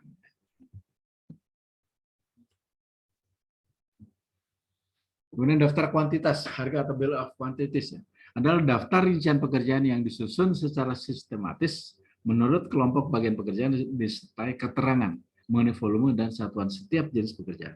Overhead. Jadi biaya yang diperhitungkan sebagai biaya operasional dan pengeluaran biaya kantor pusat yang bukan dari biaya pengadaan untuk setiap mata pembayaran. Biaya manajemen, akuntansi, pelatihan, auditing, perizinan, registrasi, biaya. Termasuk juga sih itu dalam rangka perizinan-perizinan. Kemudian juga bagaimana untuk registrasinya, biaya iklan, humas, dan promosi sebagainya. Ini koefisien sebagaimana tadi ditanya Pak Joko sini. Jadi koefisien ini adalah faktor pengali atau koefisien sebagai dasar perhitungan biaya bahan, biaya alat, dan upah tenaga kerja. Adalah faktor pengali atau koefisien sebagai dasar perhitungan. Kemudian koefisien bahan. Koefisien bahan sini adalah merupakan indeks kuantum yang menunjukkan kebutuhan akan suatu jenis bahan untuk setiap satuan kuantitas pekerjaan. Ini untuk bahan. Kemudian kalau tenaga kerja, ada juga indeks kuantum yang menunjukkan kebutuhan jumlah tenaga kerja konstruksi untuk mengerjakan setiap satuan kuantitas pekerjaan. Kemudian koefisien peralatan adalah menunjukkan kebutuhan waktu suatu alat untuk menyelesaikan atau menghasilkan produksi sebesar satu satuan kuantitas pekerjaan. Koefisien bahan ini, bahan, tenaga kerja, peralatan. Dulu mungkin kalau Pak Joko masih ngalami mungkin ya. Ada namanya analisa BO ya Pak Joko ya. Siapa? Nah, analisa BO itu memang cukup baik ya, tapi sekarang sudah tidak ini lagi, sudah tidak akurat lagi karena perkembangan ini. Nah, oleh karenanya sebetulnya koefisien-koefisien ini itu bisa berdasarkan hasil ya, penelitian pengajian dari para penyedia yang melakukan itu. Nah, kalau kita menggunakan analisa BOW pada zaman dulu saya pimpinan proyek tahun 80-an itu bisa menggunakan itu ternyata hasilnya jauh lebih tinggi, lebih mahal dibandingkan kalau misalnya kita lihat hasil di lapangan. Contoh misalnya, dalam jumlah tenaga, di situ disetting ada kepala tukang, ada mandor gitu. Bahkan kadang-kadang di lapangan itu yang ada hanya kepala tukang aja satu. Kan gitu Pak Joko. Kepala tukang dan mandor gitu. Nah sekarang apa bedanya kepala tukang sama mandor kan gitu. Nah, kenyataan tidak seperti itu. Nah sekarang kita lebih spesifik, jadi tidak melihat itu ya, tapi berapa jumlah tenaga kerja plus dan keahliannya. Nah keahlian di sini sekarang PUPR sudah merintis juga ada sertifikat keterampilan, ada sertifikat keahlian. Nah, jadi yang dibutuhkan adalah sertifikat keterampilan atau keahlian. Oke.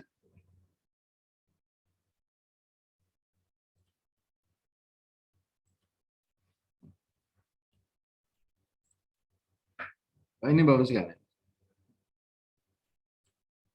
Struktur analisa harga satuan. Sini ada biaya langsung. Ada biaya tidak langsung. Nah, biaya langsung di sini tenaga kerja, bahan dan alat. Sedangkan biaya tidak langsung ini ada biaya umum, ada keuntungan. Nah, kemudian dianalisa. Analisa harga satuan dasar. Kemudian dilihat ini ya, masuk apa? Inputnya atau bahan informasinya, data-datanya. Upah, transportasinya, harga alatnya berapa, bunga banknya bagaimana, asuransinya seperti apa, kemudian harga bahannya, jarak ke lokasi, urutan kerja dan sebagainya. Kemudian juga yang lainnya ini analisa hari satuan mekanis, produktivitas dan atau manual. Kemudian sini metode kerja, jarak ke lokasi, kondisi jalan, spesifikasi umum khususnya untuk RKS-nya, gambar dan sebagainya. Inilah yang akan menjadi acuan. Nah, kemudian juga di dalam biaya tidak langsung dari biaya umum keuangan ini adalah termasuk sini. Nah, ini memang dibatasi. Maksimum umumnya adalah 15%. Nah, baru ini dijumlahkan, sinilah harga satuan pekerjaan. Harga satuan pekerjaan itu adalah A ditambah dengan B. Nah, ini mungkin perlu dilatih, gitu. Perlu ada apa? Simulasi ini. Kalau pakai simulasi menarik sekali. Oke. Kemudian sekarang berikutnya adalah harga satuan dasar alat. Kalau alat kita perhatikan, ada spesifikasi alatnya. Tenaganya berapa? Kapasitasnya bagaimana? Jam kerja alat per tahun berapa? Sudah berapa lama? Kemudian umur ekonomisnya berapa? Ini dilihat dari ketentuan di alatnya itu sendiri. Kemudian juga investasi alat, suku bunga, harga alatnya berapa? Asuransi seperti apa? Nah, kemudian berapa biaya pasti per jamnya? Nilai sisa alatnya berapa sih? Faktor angsurannya, kalau dia misalnya kredit ya. Kemudian biaya pengembalian modalnya, biaya asuransinya, biaya pastinya. Kemudian sekarang ini ada harga untuk operatornya, upah operatornya, pembantu operatornya, kemudian juga consumables-nya, bahan bakarnya, pelumasnya, suku cadangnya. Nah, kemudian sini baru kita bisa tahu biaya operasi per jamnya. Bahan bakar, yang terdiri dari bahan bakar, biaya pelumas, bengkelnya, perawatan segala macam. Kemudian juga biaya yang pasti per jamnya alatnya, ditambah biaya operasinya. Nah, di sini harga satuan dasar alat atau harga sewa alat per jam. Nah, ini buat sebagai ini. Kemudian yang berikutnya adalah secara nasional. Tadi ada secara mekanis dan secara manual. Kalau secara mekanis, Bapak sekalian, jika ada beberapa jenis peralatan yang digunakan untuk pekerjaan secara mekanis ini, maka besaran produktivitasnya ditentukan oleh peralatan utama yang digunakan. Untuk menghitung biaya operasionalnya, alat persatuan waktu dan pekerjaan secara mekanis sebagai harga satuan dasar diperlukan input. Jenis alatnya apa, tenaga mesinnya berapa, kapasitas alatnya seperti apa, ya, umur ekonomisnya berapa tahun, jam kerja alatnya sekarang per tahun sudah berapa lama, harga pokok alatnya berapa. Nah, kenapa kita harus tahu harga pokok alat? Nanti kita akan bisa mengukur dipergunakan berapa lama, ada nilai sisa alatnya.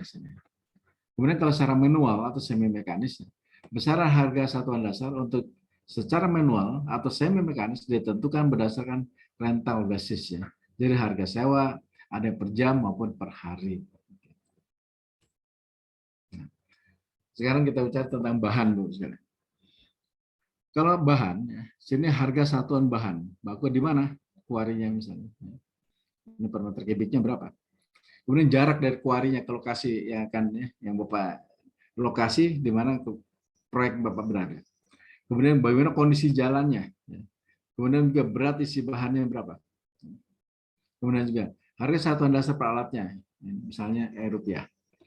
Kemudian juga di sini ada kapasitas alat, faktor efisiensi alat, ya, faktor lain. Nah, ini memang sangat spesifik sekali. Bagaimana kita bisa mengetahui tentang faktor efisiensi alatnya segala macam. Nah, jadi berarti ini harus dihitung oleh orang mesin, ya, tentang masalah seperti itu. Kemudian kapasitas produksinya per jamnya berapa, biaya alat satuan pengukurannya berapa. Nah, jadi harga satuan bahan, ya, di base camp atau lokasi. Nah, ini formulanya.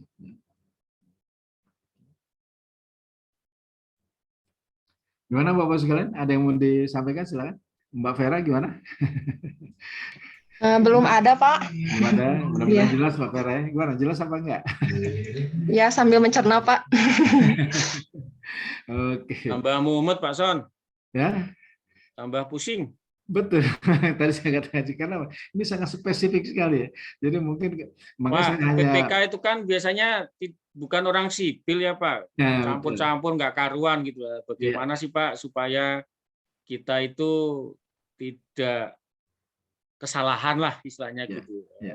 Artinya tim teknis kan juga kadang-kadang kan juga namanya kerjanya banyak kan juga mungkin bikin salah dan sebagainya. Tanggung jawab kita sebagai BPK punya ini enggak Pak, tip and tricksnya lah gitu. Ya. Kalau Bapak sebagai BPK, gitu, ya, jadi pada waktu awal untuk kegiatan proyek seperti itu Bapak dalam menyusun APS, Bapak bisa minta kepada PA, ya, untuk didampingi Pak oleh tim teknis langsung. Tapi konsekuensinya Bapak harus mengeluarkan anggaran kan gitu, ya, nggak apa-apa, karena memang itu perintah Presiden bahwa di dalam perencanaan itu harus diutamakan biaya pendukung ini Pak, biaya pendukung. Nah, sedang tim teknis ini bisa aja dalam konsultan perencana misalnya, bisa aja. Jadi nanti konsultan perencana inilah nanti yang Bapak tugaskan sekaligus untuk menyusun itu HPS tadi Pak. Kalau konsultan perencana berarti nanti Bapak itu namanya owner engineering estimate. Dari engineering estimate ini, Pak Sony, mohon izin saya potong. Dari konsultan perencana itu produknya berupa HPS atau EE Pak? EE Pak. Itu udah termasuk juga ada perhitungan detailnya Pak, tentang harga satuan dasar segala macam. Kalau enggak Bapak harus minta Pak itu. Nah, cuma kadang-kadang kan harganya tuh luar biasa tuh Pak, ajaib tinggi gitu. Kita perlu menganalisa lagi atau minta bantuan PUPR juga untuk menganalisa atau mereview itu enggak Pak Son, untuk pembangunan gedung negara nih Pak. Ya. Nah, kalau gedung negara berarti Bapak harus melibatkan, kalau tingkat nasional itu melibatkan Direktur Jenderal Cipta Karya Pak. Di situ ada Direktorat Penataan Bangunan, ya. Nanti Bapak melibatkan sebagai tim supervisinya atau sebagai tim teknis. Gitu. Kalau di Direktorat Jenderal Cipta Karya itu ada namanya Direktorat Penataan Bangunan dan Lingkungan Pak. Nanti di situ Bapak bisa minta bantuan. Tapi kalau tingkat provinsi nanti ke Cipta Karya tingkat provinsi.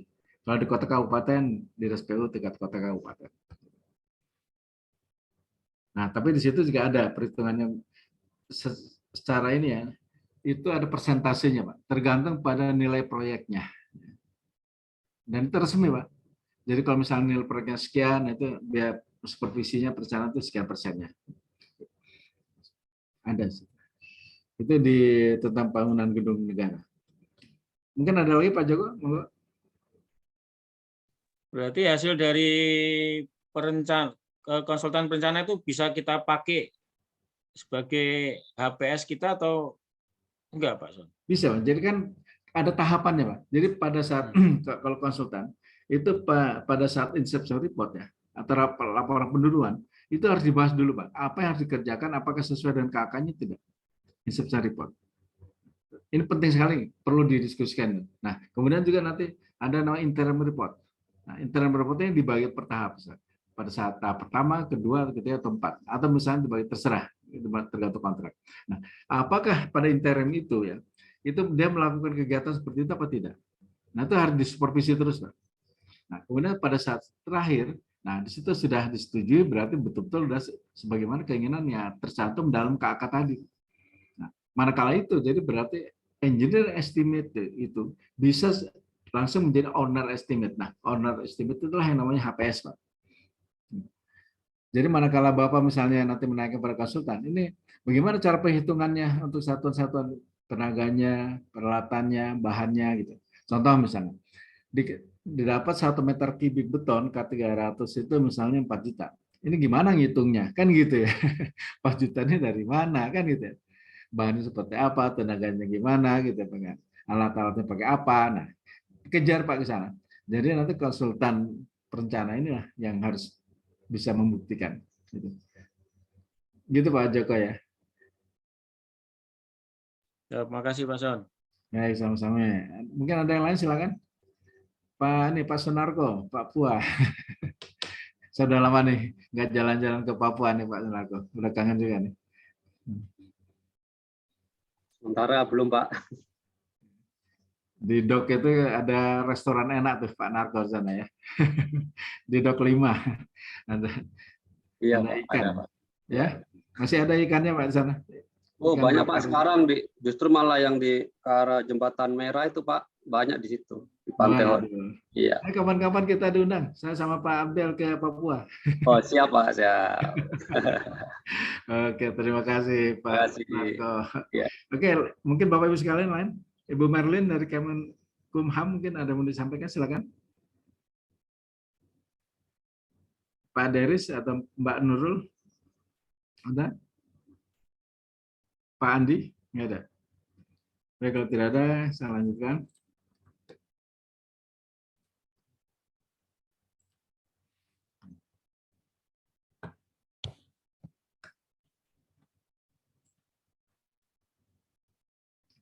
Nah, ini untuk struktur analisis harga satuan dasar bahan.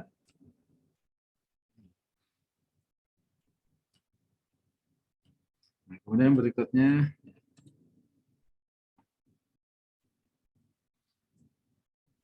koefisien barang habis pakai, consumable, pada alat mekanis. Contoh misalnya, di sini ada biaya barang habis pakai, yaitu bahan bakar misalnya.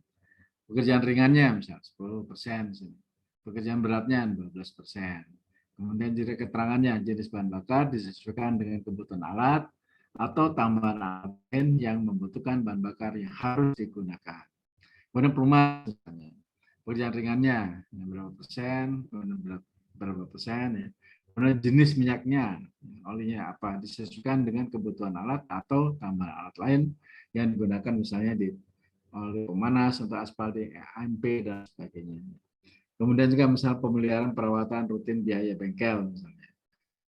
Ini pekerjaan ringan, ini 2,2%. Ternyata perbaikan totalnya 6,4%. Nah, kemudian juga di sini adalah catatan buat sekalian. Koefisien tersebut berpengaruh pada besar biaya sewa alat per jam. Nah, jadi biaya-biaya di atas itu akan mengaruh pada biaya sewa alat per jam. Bila koefisien dianggap tidak sesuai dengan realitas di lapangan, maka dapat menggunakan data atau berdasarkan referensi dari pabrik ya. Nah, kembali pada pabrik katalog yang sesuai dengan dan dapat dipertanggungjawabkan. Bila di daerah diketahui terdapat perusahaan penyewaan alat berat resmi ya dengan harga yang kompetitif serta kondisi alat berat yang tersedia dapat menjamin kontinuitas pekerjaan, maka harga sewa alat tersebut dapat dipertimbangkan untuk digunakan dan ambil salah satu harga sewa alat berat yang lebih efisien. Nah, jadi ada beberapa. Ya. Kalau misalnya di tempat itu sudah ada perusahaan penyewaan alat berat ya, yang secara legal udah digunakannya. Nah, kemudian saya sekarang pensiunan harga satuan dasar tenaga kerja. Nah, kategorinya ada ini Bapak sekalian. Tentukan jenis keterampilan tenaga kerjanya. Jadi kalau dulu ada Pak Tukang, Mandor, segala macam. Nah, sekarang tidak. Jadi ada namanya apa? Misal pekerja L01, Tukang 02, Kepala Tukang, Mandor. Sekarang lebih spesifik gitu. Kemudian kumpulkan data upah hasil survei serta peraturan upah setempat yang ditetapkan oleh gubernur, bupati, wali kota yang berlaku di lokasi. Nah, sini ada UMR, UMK, ya, atau yang berdekatan untuk daerah di tempat lokasi pekerjaan. Kalau misalnya di kota tempat Bapak Ibu melakukan pekerjaan belum ada, nah lihat di kabupaten terdekat atau di kota terdekat. Pertimbangkan tenaga kerja yang didatangkan dari luar daerah dengan memperhitungkan biaya akomodasi, ada konsumsi, ada penginapan, ada transportasi. Jumlah jam kerja per hari 8 jam dan diperhitungkan efektif selama 7 jam dengan waktu istirahat 1 jam. Umumnya adalah ya, sini 1 jam ini sudah meliputi kalau misalnya kita mulai start dari jam 7 ya. Jadi berarti sudah masuk sholat duhur, makan siang, termasuk juga sholat asar. Ya, totalnya adalah 1 jam. Tentukan masing-masing biaya upah per orang, ya, orang per hari atau per jam, orang per jam, sesuai dengan kondisi lokasi pekerjaan. Kemudian juga upah tenaga kerja. Kita lihat sini. Lokasi pekerjaan, jenis pekerjaannya, lokasi pekerjaan, kali tenaga kerja, jumlah tenaga kerja, faktor kesulitannya, ketersediaan peralatan, pengaruh lamanya kerja, pengaruh tingkat persaingan tenaga kerjanya. Kemudian apakah sudah ada daftar harga standar ditetapkan gubernur, UMR, bupati, UMB, dan wali kota, UMK.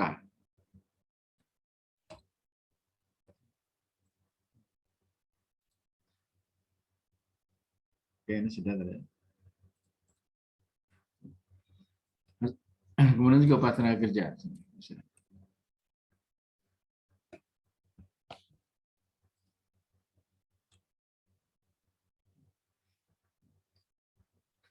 Harga satuan dasar tenaga kerja. Keterampilannya, pekerja, tukang mandor, ya, operator, pembantu operator, supir, pembantu supir, ya, mekanik, pembantu mekanik, kepala tukang. Di sini ada kode-kodenya, Pak. Kemudian kita lihat ada upah regional, upah minimum regional. Jika tenaga kerja wajib SKT. Kemudian hasil surveinya misalnya B1, B2, dan seterusnya. Kemudian juga tenaga dari luar daerah plus biaya nginep transportasi. Jadi harga satuan dasar upah per jam rumusnya adalah ini. Jadi L1 sampai dengan LN ini jadi A ditambah B tambah C dibagi N. N berapa? Ya, jumlahnya ini.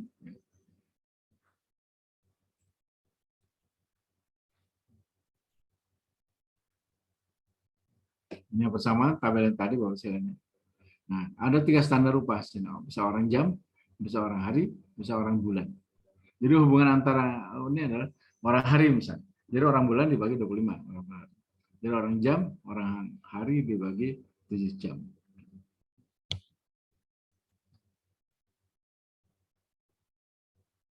Oke, ini sama juga ya. Ini kodenya sama.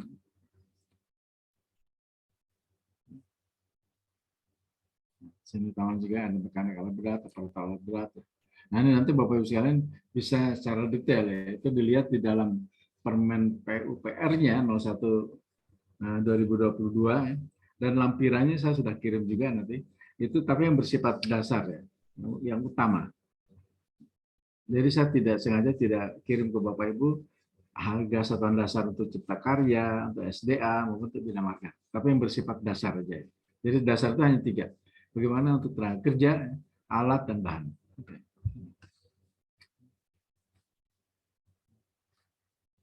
Nah, kemudian langkah penyusunan analisa harga satuan pekerjaannya itu bahan material. Tentukan bahan material tersebut apakah merupakan bahan baku, olahan, atau jadi. Pelaksanaan kegiatan pekerjaan SDA pada umumnya menggunakan material bahan jadi. Tetapi untuk volume yang besar, seperti pada bangunan bendungan, perlukan proses bahan olahan. Nah, pelaksanaan kegiatan pekerjaan SDA pada umumnya bahan atau material dihitung berdasarkan harga pasar bahan persatuan. Ukuran baku misalnya, volume dalam meter kubik.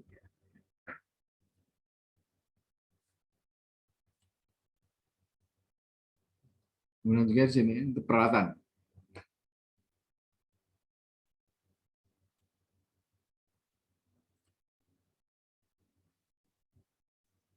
Tentukan jenis kebutuhan pekerjaan. Pekerjaan manual atau semi mekanis ya. Atau pekerjaan mekanis. Untuk pekerjaan manual, komponen peralatan penunjang yang kecil, standar seperti sendok tembok, linggis, gergaji, pahat biasa, tidak asumsikan sebagai peralatan wajib yang harus dipunyai oleh setiap pekerja, tukang, sehingga tidak dihitung. Gitu ya. Sedangkan pekerjaan semi mekanis menggunakan peralatan seperti beton molen, vibrator, gergaji mesin, jackhammer, dan lainnya dihitung sebagai sewa dengan unit sewa atau hari atau jam. Gitu. Untuk pekerjaan mekanis diperlukan 2 hasil perhitungan, yaitu biaya operasi alat atau penggunaan alat dan besaran produktivitas alatnya, atau bisa diganti dengan harga siap pakai pasaran penyewaan peralatan. Oke. Kemudian sekarang tentang ketentuan mobilisasi dan demobilisasi. Penyewaan atau pembelian sebidang lahan yang diperlukan untuk base camp penyedia dan kegiatan pelaksanaan. Tentang misalnya penyewaan atau pembelian sebidang lahan untuk base camp atau kantor ya, kantor proyek. Gitu. Mobilisasi semua personil. Mobilisasi semua personil penyedia sesuai dengan struktur organisasi pelaksana yang telah disetujui oleh direksi pekerjaan, termasuk para pekerja yang diperlukan dalam pelaksanaan dan penyelesaian pekerjaan dalam kontrak dan personil ahli K3 atau petugas K3 sesuai dengan ketentuan yang disyaratkan dalam spesifikasi. Mobilisasi dan pemasangan peralatan sesuai dengan daftar peralatan yang tercantum dalam penawaran dari suatu lokasi asal ke tempat pekerjaan tempat peralatan tersebut akan digunakan.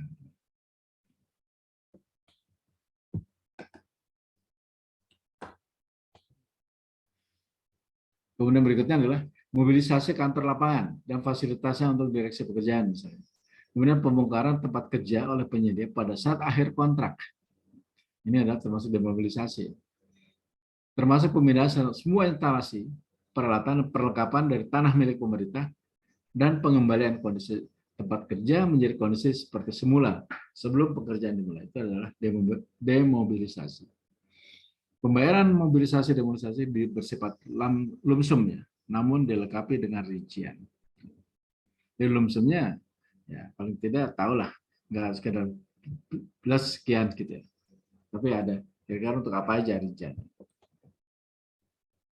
Kemudian juga biaya umum dan keuntungan overhead atau profit.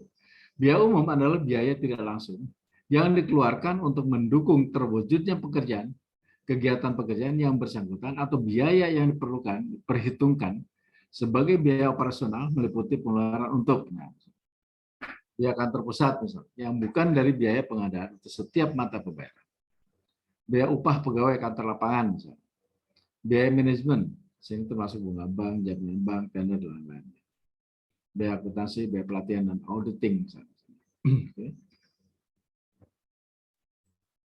Baik, Bapak-Ibu sekalian, ada yang mau disampaikan? Silakan.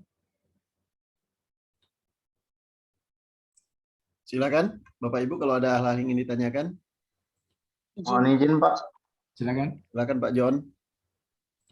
Nah, ini Menarik juga nih Pak terkait konstruksi ini Pak, analisa harga satuan pekerjaan ini. Berarti ini untuk analisa harga satuan pekerjaan SNI 2016 pakai yang ini Pak ya? Peraturan Ya. PUPR ini Pak. PUPR 01 2022 Pak. Sekarang udah menggunakan itu. Karena apa? Yang nomor 16 itu udah dinyatakan tidak berlaku lagi. Iya Pak. Ini Pak, ini menarik, apa teringat juga sih Pak, pengalaman juga Pak. Terkait tadi koefisien menghitung itu, saya dulu waktu di konstruksi mengaplikasikan juga tuh Pak, karena memang dulu tender itu ada tahun 2017 itu mintanya analisa satuan pekerjaan dari penyedia yang berdasarkan metode kerjanya gitu Pak.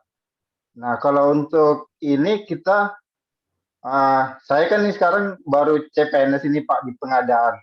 Misalnya kalau nanti PPK itu berdasarkan SNI aja ke analisanya atau penyedia dituntut untuk membuat analisanya Pak.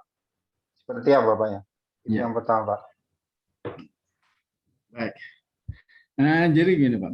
Jadi kalau Bapak misalnya Pak John sebagai PPK ya, Pak John dalam rangka menyusun HPS, tentunya juga harus mengawali dengan menyusun harga satuan pekerjaan. Kan gitu ya. Contoh misalnya, pekerjaan konstruksi yang akan Bapak laksanakan, itu misalnya pembangunan gedung 3 lantai ya. 3 lantai. Jadi berarti di situ ada pekerjaan beton, ada pekerjaan ini.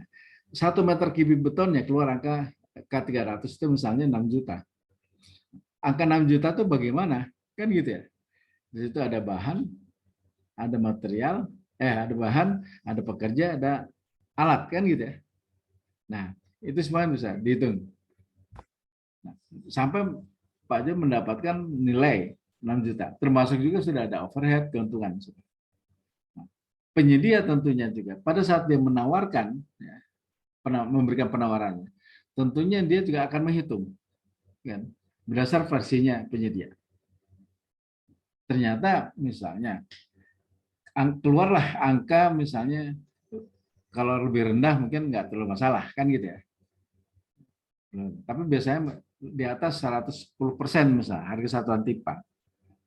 Tentunya Pak Jan nanti akan lihat ini betul nggak nih harga satuan tipan kan gitu ya. Karena nilai beton ini banyak sekali Pak.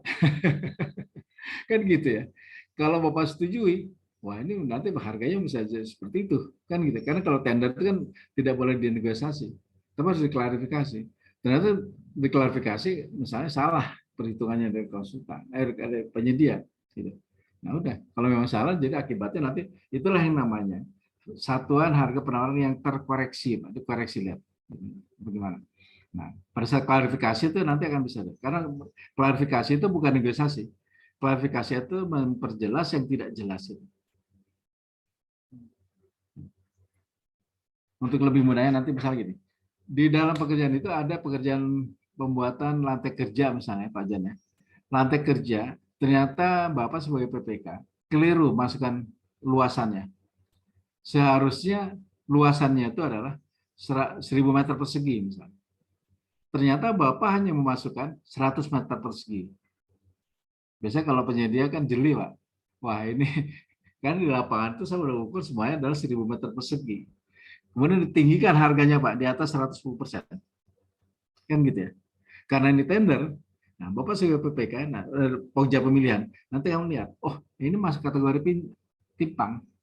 Nah kalau gitu gimana? Oke, jadi berarti nilai yang ditawarkan misalnya tadi Bapak menawarkan 6 juta beton. Ternyata dia menawarkan 7 juta. Oke, kita setuju 7 juta, tapi hanya untuk yang 100 ini Pak. Nah, nanti pada saat Pak John tambah yang kurang berapa 900 meter persegi itu tidak boleh menggunakan harga satuan timpang Pak. Harus berdasarkan pada harga satuan yang Bapak buat gitu. Jelas Pak ya? Nah itu. Jadi si penyedia juga harus membuat itu Pak. Harga satuan dasarnya. Kalau dia tidak membuat harga satuan dasar nggak mungkin dia bisa keluar angka gitu. Bahkan kalau penyedia itu pelaku usaha udah jago-jago Pak. Saking pinternya, nah, dia bisa lihat situasi. Ya, kan? Baik, sini ada penyedia yang ikut juga. Saya ingin sharing juga. Bagaimana trik-triknya, Pak? Ada penyedia yang ikut? Tadi Pak Abdul bilang ada penyedia yang ikut ya? Ada. Konsultan juga ada, Pak. Silakan. Apa? Silakan konsultan. Mungkin Pak, yang saya ingin dapat masukan. Satria Berry, monggo silakan. Silakan, Pak. Ini kita diskusi. Maaf Pak, saya baru pertama nih ikut ke arah konstruksi. Saya biasanya equipment. Oh. Jadi ini saya masih menyimak ini. Oke. Oh, gitu. Oke. Terima kasih banyak atas penjelasannya Pak. Oke, terima kasih, Mbak. Mungkin yang lain, silakan. Dari penyedia mungkin, silakan. Gimana tuh? Kita diskusi aja, nggak usah malu-malu, Pak. Gimana? Atau mungkin pernah dizolimi oleh PPK. Pak Eka Wahyu, silakan. Jangan ragu-ragu, Pak. Kita di sini terbuka, Pak. Nggak akan keluar, nggak apa-apa. Kok saya udah nawarkan begini-begini, kok masih juga dikerjain? Nah, jangan, karena saya bersihkan perut aja di Pemprov, Pak. Baik, Pak. Mungkin Pak Joko Wagil lagi. Lanjut dulu, Pak. Ya. Gimana, ada ini tambahan Pak Joko? Belum, Pak. Belum ya. Mungkin Pak Pani ya, Lazuar Dini Pani. Silakan. Ini menarik namanya nih. Iya, Pak. Silakan. Oh, Mbak ya, Mbak Pani, mohon maaf. Iya, Silakan Pak. Mbak Pani. Enggak, Pak, masih menyimak aja. Oh, nyimak aja. Tapi gimana? Jelas Pak Pani ya? Iya, jelas, Pak. Ya. Memang sengaja saya tidak terlalu masuk ke dalam, ini sebagai wacana aja. Nanti saya harapkan termotivasi untuk mengajak nanti Pak Abdel untuk diskusi lagi lebih mendetail. Gitu. Jadi memang saya buat penasaran nanti. Butuh waktu 3 hari ini mungkin Pak, workshop. Tempatnya juga terus tempatnya menarik ya.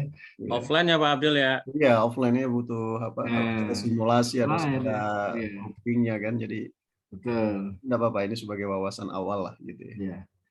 Baik, ada lagi Bapak Ibu sekalian yang lain? Ya. Ada, kalau tidak ada saya selesaikan dulu ya nanti. Izin Pak. Ya silakan Pak. Mbak Nurul silakan. Ya, terkait penentuan harga ini di luar koefisien ya Pak, HSD itu kan biasanya ada 2 HSD, yaitu HSD kementerian dari UNER teknis setempat dan HSD dari daerah, yaitu dari dinas PUPR setempat atau PUPR provinsi gitu. Nah, ini sering terjadi ada perbedaan harga yang signifikan. Jika terjadi case begini, harga apa yang utama kita gunakan, Pak? Saya sendiri di PUPR. Ini terkait juga dalam acuan perhitungan harga satuan timpang, kewajaran harga gitu, Pak. Terus satu lagi, Pak, izin Pak. Ya. Secara general kan HSP tahun ini akan lebih tinggi dari HSP tahun lalu dengan mempertimbangkan inflasi dan kenaikan harga BBM.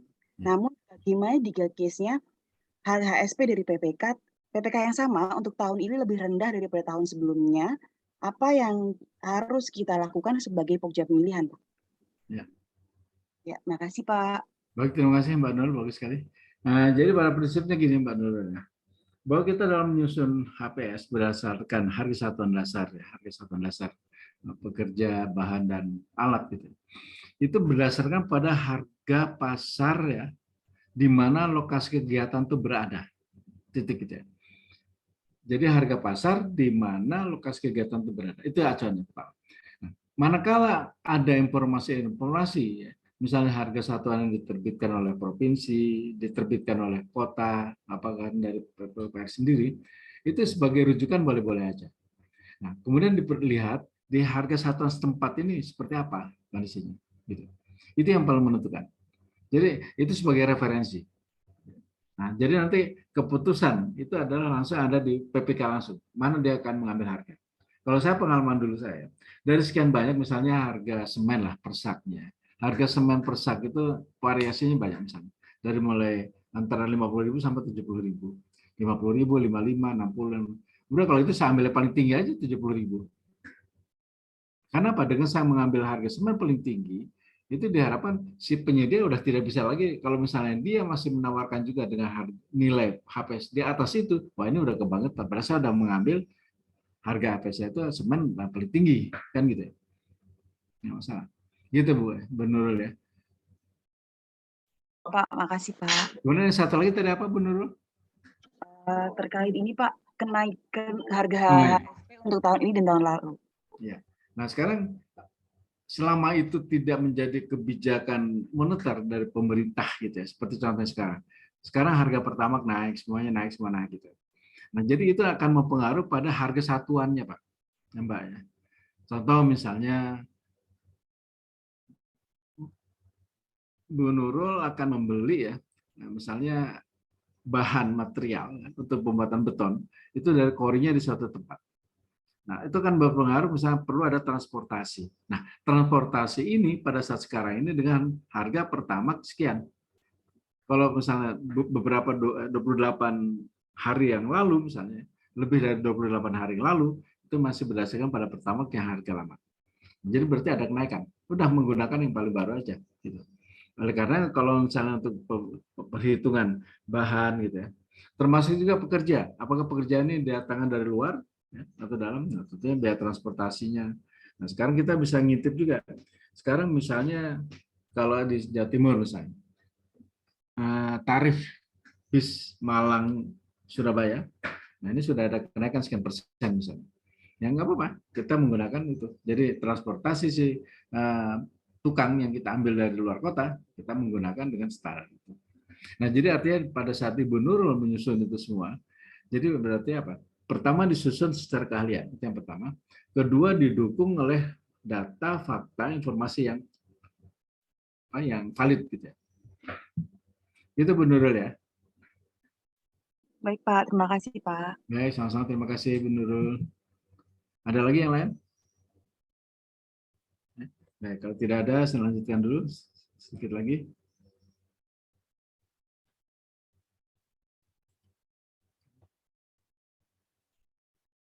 Nah, sini juga biaya manajemen ya, termasuk bunga bank, jaminan bank, tender dan lain-lain, biaya akuntansi, biaya pelatihan dan auditing.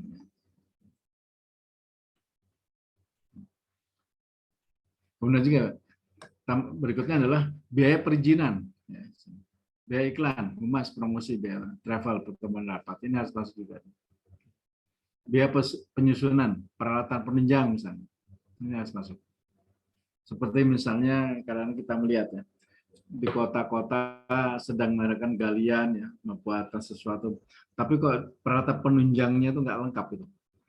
Galiannya besar di pinggir jalan, di jalan utama, tidak ada pelindungnya, lampunya, kan segala macam. Nah, di sini juga harus masuk. Nah, itu masuk dalam salah satunya dalam SMKK juga harus masuk. Gitu. Kemudian juga biaya kantor, listrik, telepon, dan sebagainya. Biaya pengobatan pegawai. Nah, kemudian termasuk biaya SMKK. Nah, ini saya ambil contoh misalnya, daftar harga satuan dasar bahan upah misalnya, provinsi A. Di sini misalnya untuk bahan bangunan misalnya, ini kabupaten A, B, dan C. Nah, misalnya kabupaten A yang terendah sekian, tinggi sekian, ya kabupaten B sekian. Nah, mana ya? Kalau saya biasanya ambil data aja tertinggi. Karena dalam rangka untuk menyusun HPS. Jadi kalau seandainya nilai HPS yang kita buat, itu kita umumkan, jadi kalau masih ada pelaku usaha yang menawarkan di atas itu kebangetan. Gitu. Karena kita sudah mengambil, ini juga cukup ya. Nah, kemudian juga di sini komponennya apa, satuannya, volumenya, harga satuan dasarnya, harga berapa. Sini ada bahan, alat, upah, jumlahnya, ya umum plus keuntungan, kemudian harga satuannya berapa. Nah, kemudian di sini setelah harga satuan, nanti setelah itu dihitung ada nilai. Dan biaya umum keuntungannya udah masuk di sini, ya kita batasi 15% berarti. Nah, baik Bapak Ibu sekalian ya, itu yang bisa kita sampaikan. Mungkin ada yang sampaikan lagi, silakan. Silakan Bapak Ibu sekalian. Silakan Bapak Ibu. Kita masih punya waktu 8 menit ya. Silakan kalau masih ada hal-hal yang ditanyakan. Mungkin ada pertanyaan ada slide Pak Aldo? Nggak ada. Kalau di chat nggak ada nih. Nggak ada, belum ada Pak. Di chat juga nggak ada. Baik Bapak Ibu sekalian, ada yang disampaikan silakan. Masih ada waktu kita sedikit. Pak Estepanus dari Papua. Wah, Pak Estepanus silakan. Dari Pak Trisno juga dari Papua ya. Pak Estepanus silakan. Monitor.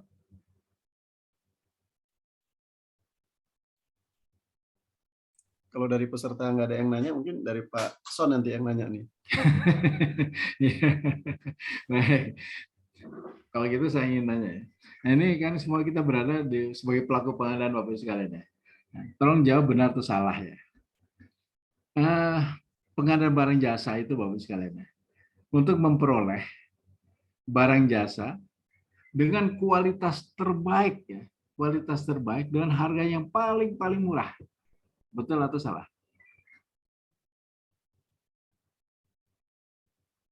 Silakan Bapak Ibu sekalian. Mungkin Salah, Pak Son. ya? Salah. Salah. Oke, Pak Joko salah. Bu Nurul. Silakan Bu Nurul. Atau Mbak Arista. Silakan. Gimana? Betul atau salah? Atau Salah, Pak. salah. Ini Pak Dodi ya? Pak Dodi Harahap. Iya betul, Pak. Oke. Ada jawaban dari Pak Estepanus, Pak. Pak Stefanus ya. Ya, di Stefanus chatting. salah juga ya. Tetap harus sesuai dengan tujuan pengadaan, Pak. Value for Oke. money. Wah, siap, hebat. Ya. Yang lainnya gimana? Ya. Tadi Pak Bagio, Pak Joko salah ya. Alasannya apa Pak Joko? Ya, biar beda aja dengan yang lain, Pak. Saya seneng deh Pak Joko. Kabar-kabar kita bisa kopi Biar darat hidup, nih. Pak. Latihannya biar hidup. Betul senang sekali Pak. Terima kasih nih Pak Joko. Coba Mbak Arista, coba, ayo. Gimana senyumnya menarik nih. Salah atau benar Mbak Arista? Ya, tolong dibuka ini ya audionya. Tinggal jawab benar atau salah. Nggak ditanyain Iya, alasannya kan, betul. Pak? Iya, silakan dengan alasannya boleh. Oh, boleh. Benar atau salah Mbak Arista? Benar aja, Pak. Benar. Mm-mm. Benar, oke. Kenapa benar, Pak? Itu ngikutin Pak Joko biar beda, Pak. Wah, Dan saya pengen dengerin yang lama gitu, ya, suaranya Joko enak. nih. Kemudian ada tambahan lagi Pak Joko. Pak Joko udah ada pengikut nih, udah ada fansnya dia. Pak Joko ada pengikut satu. Siapa lagi yang mengikuti Pak Joko? Ada, Pak.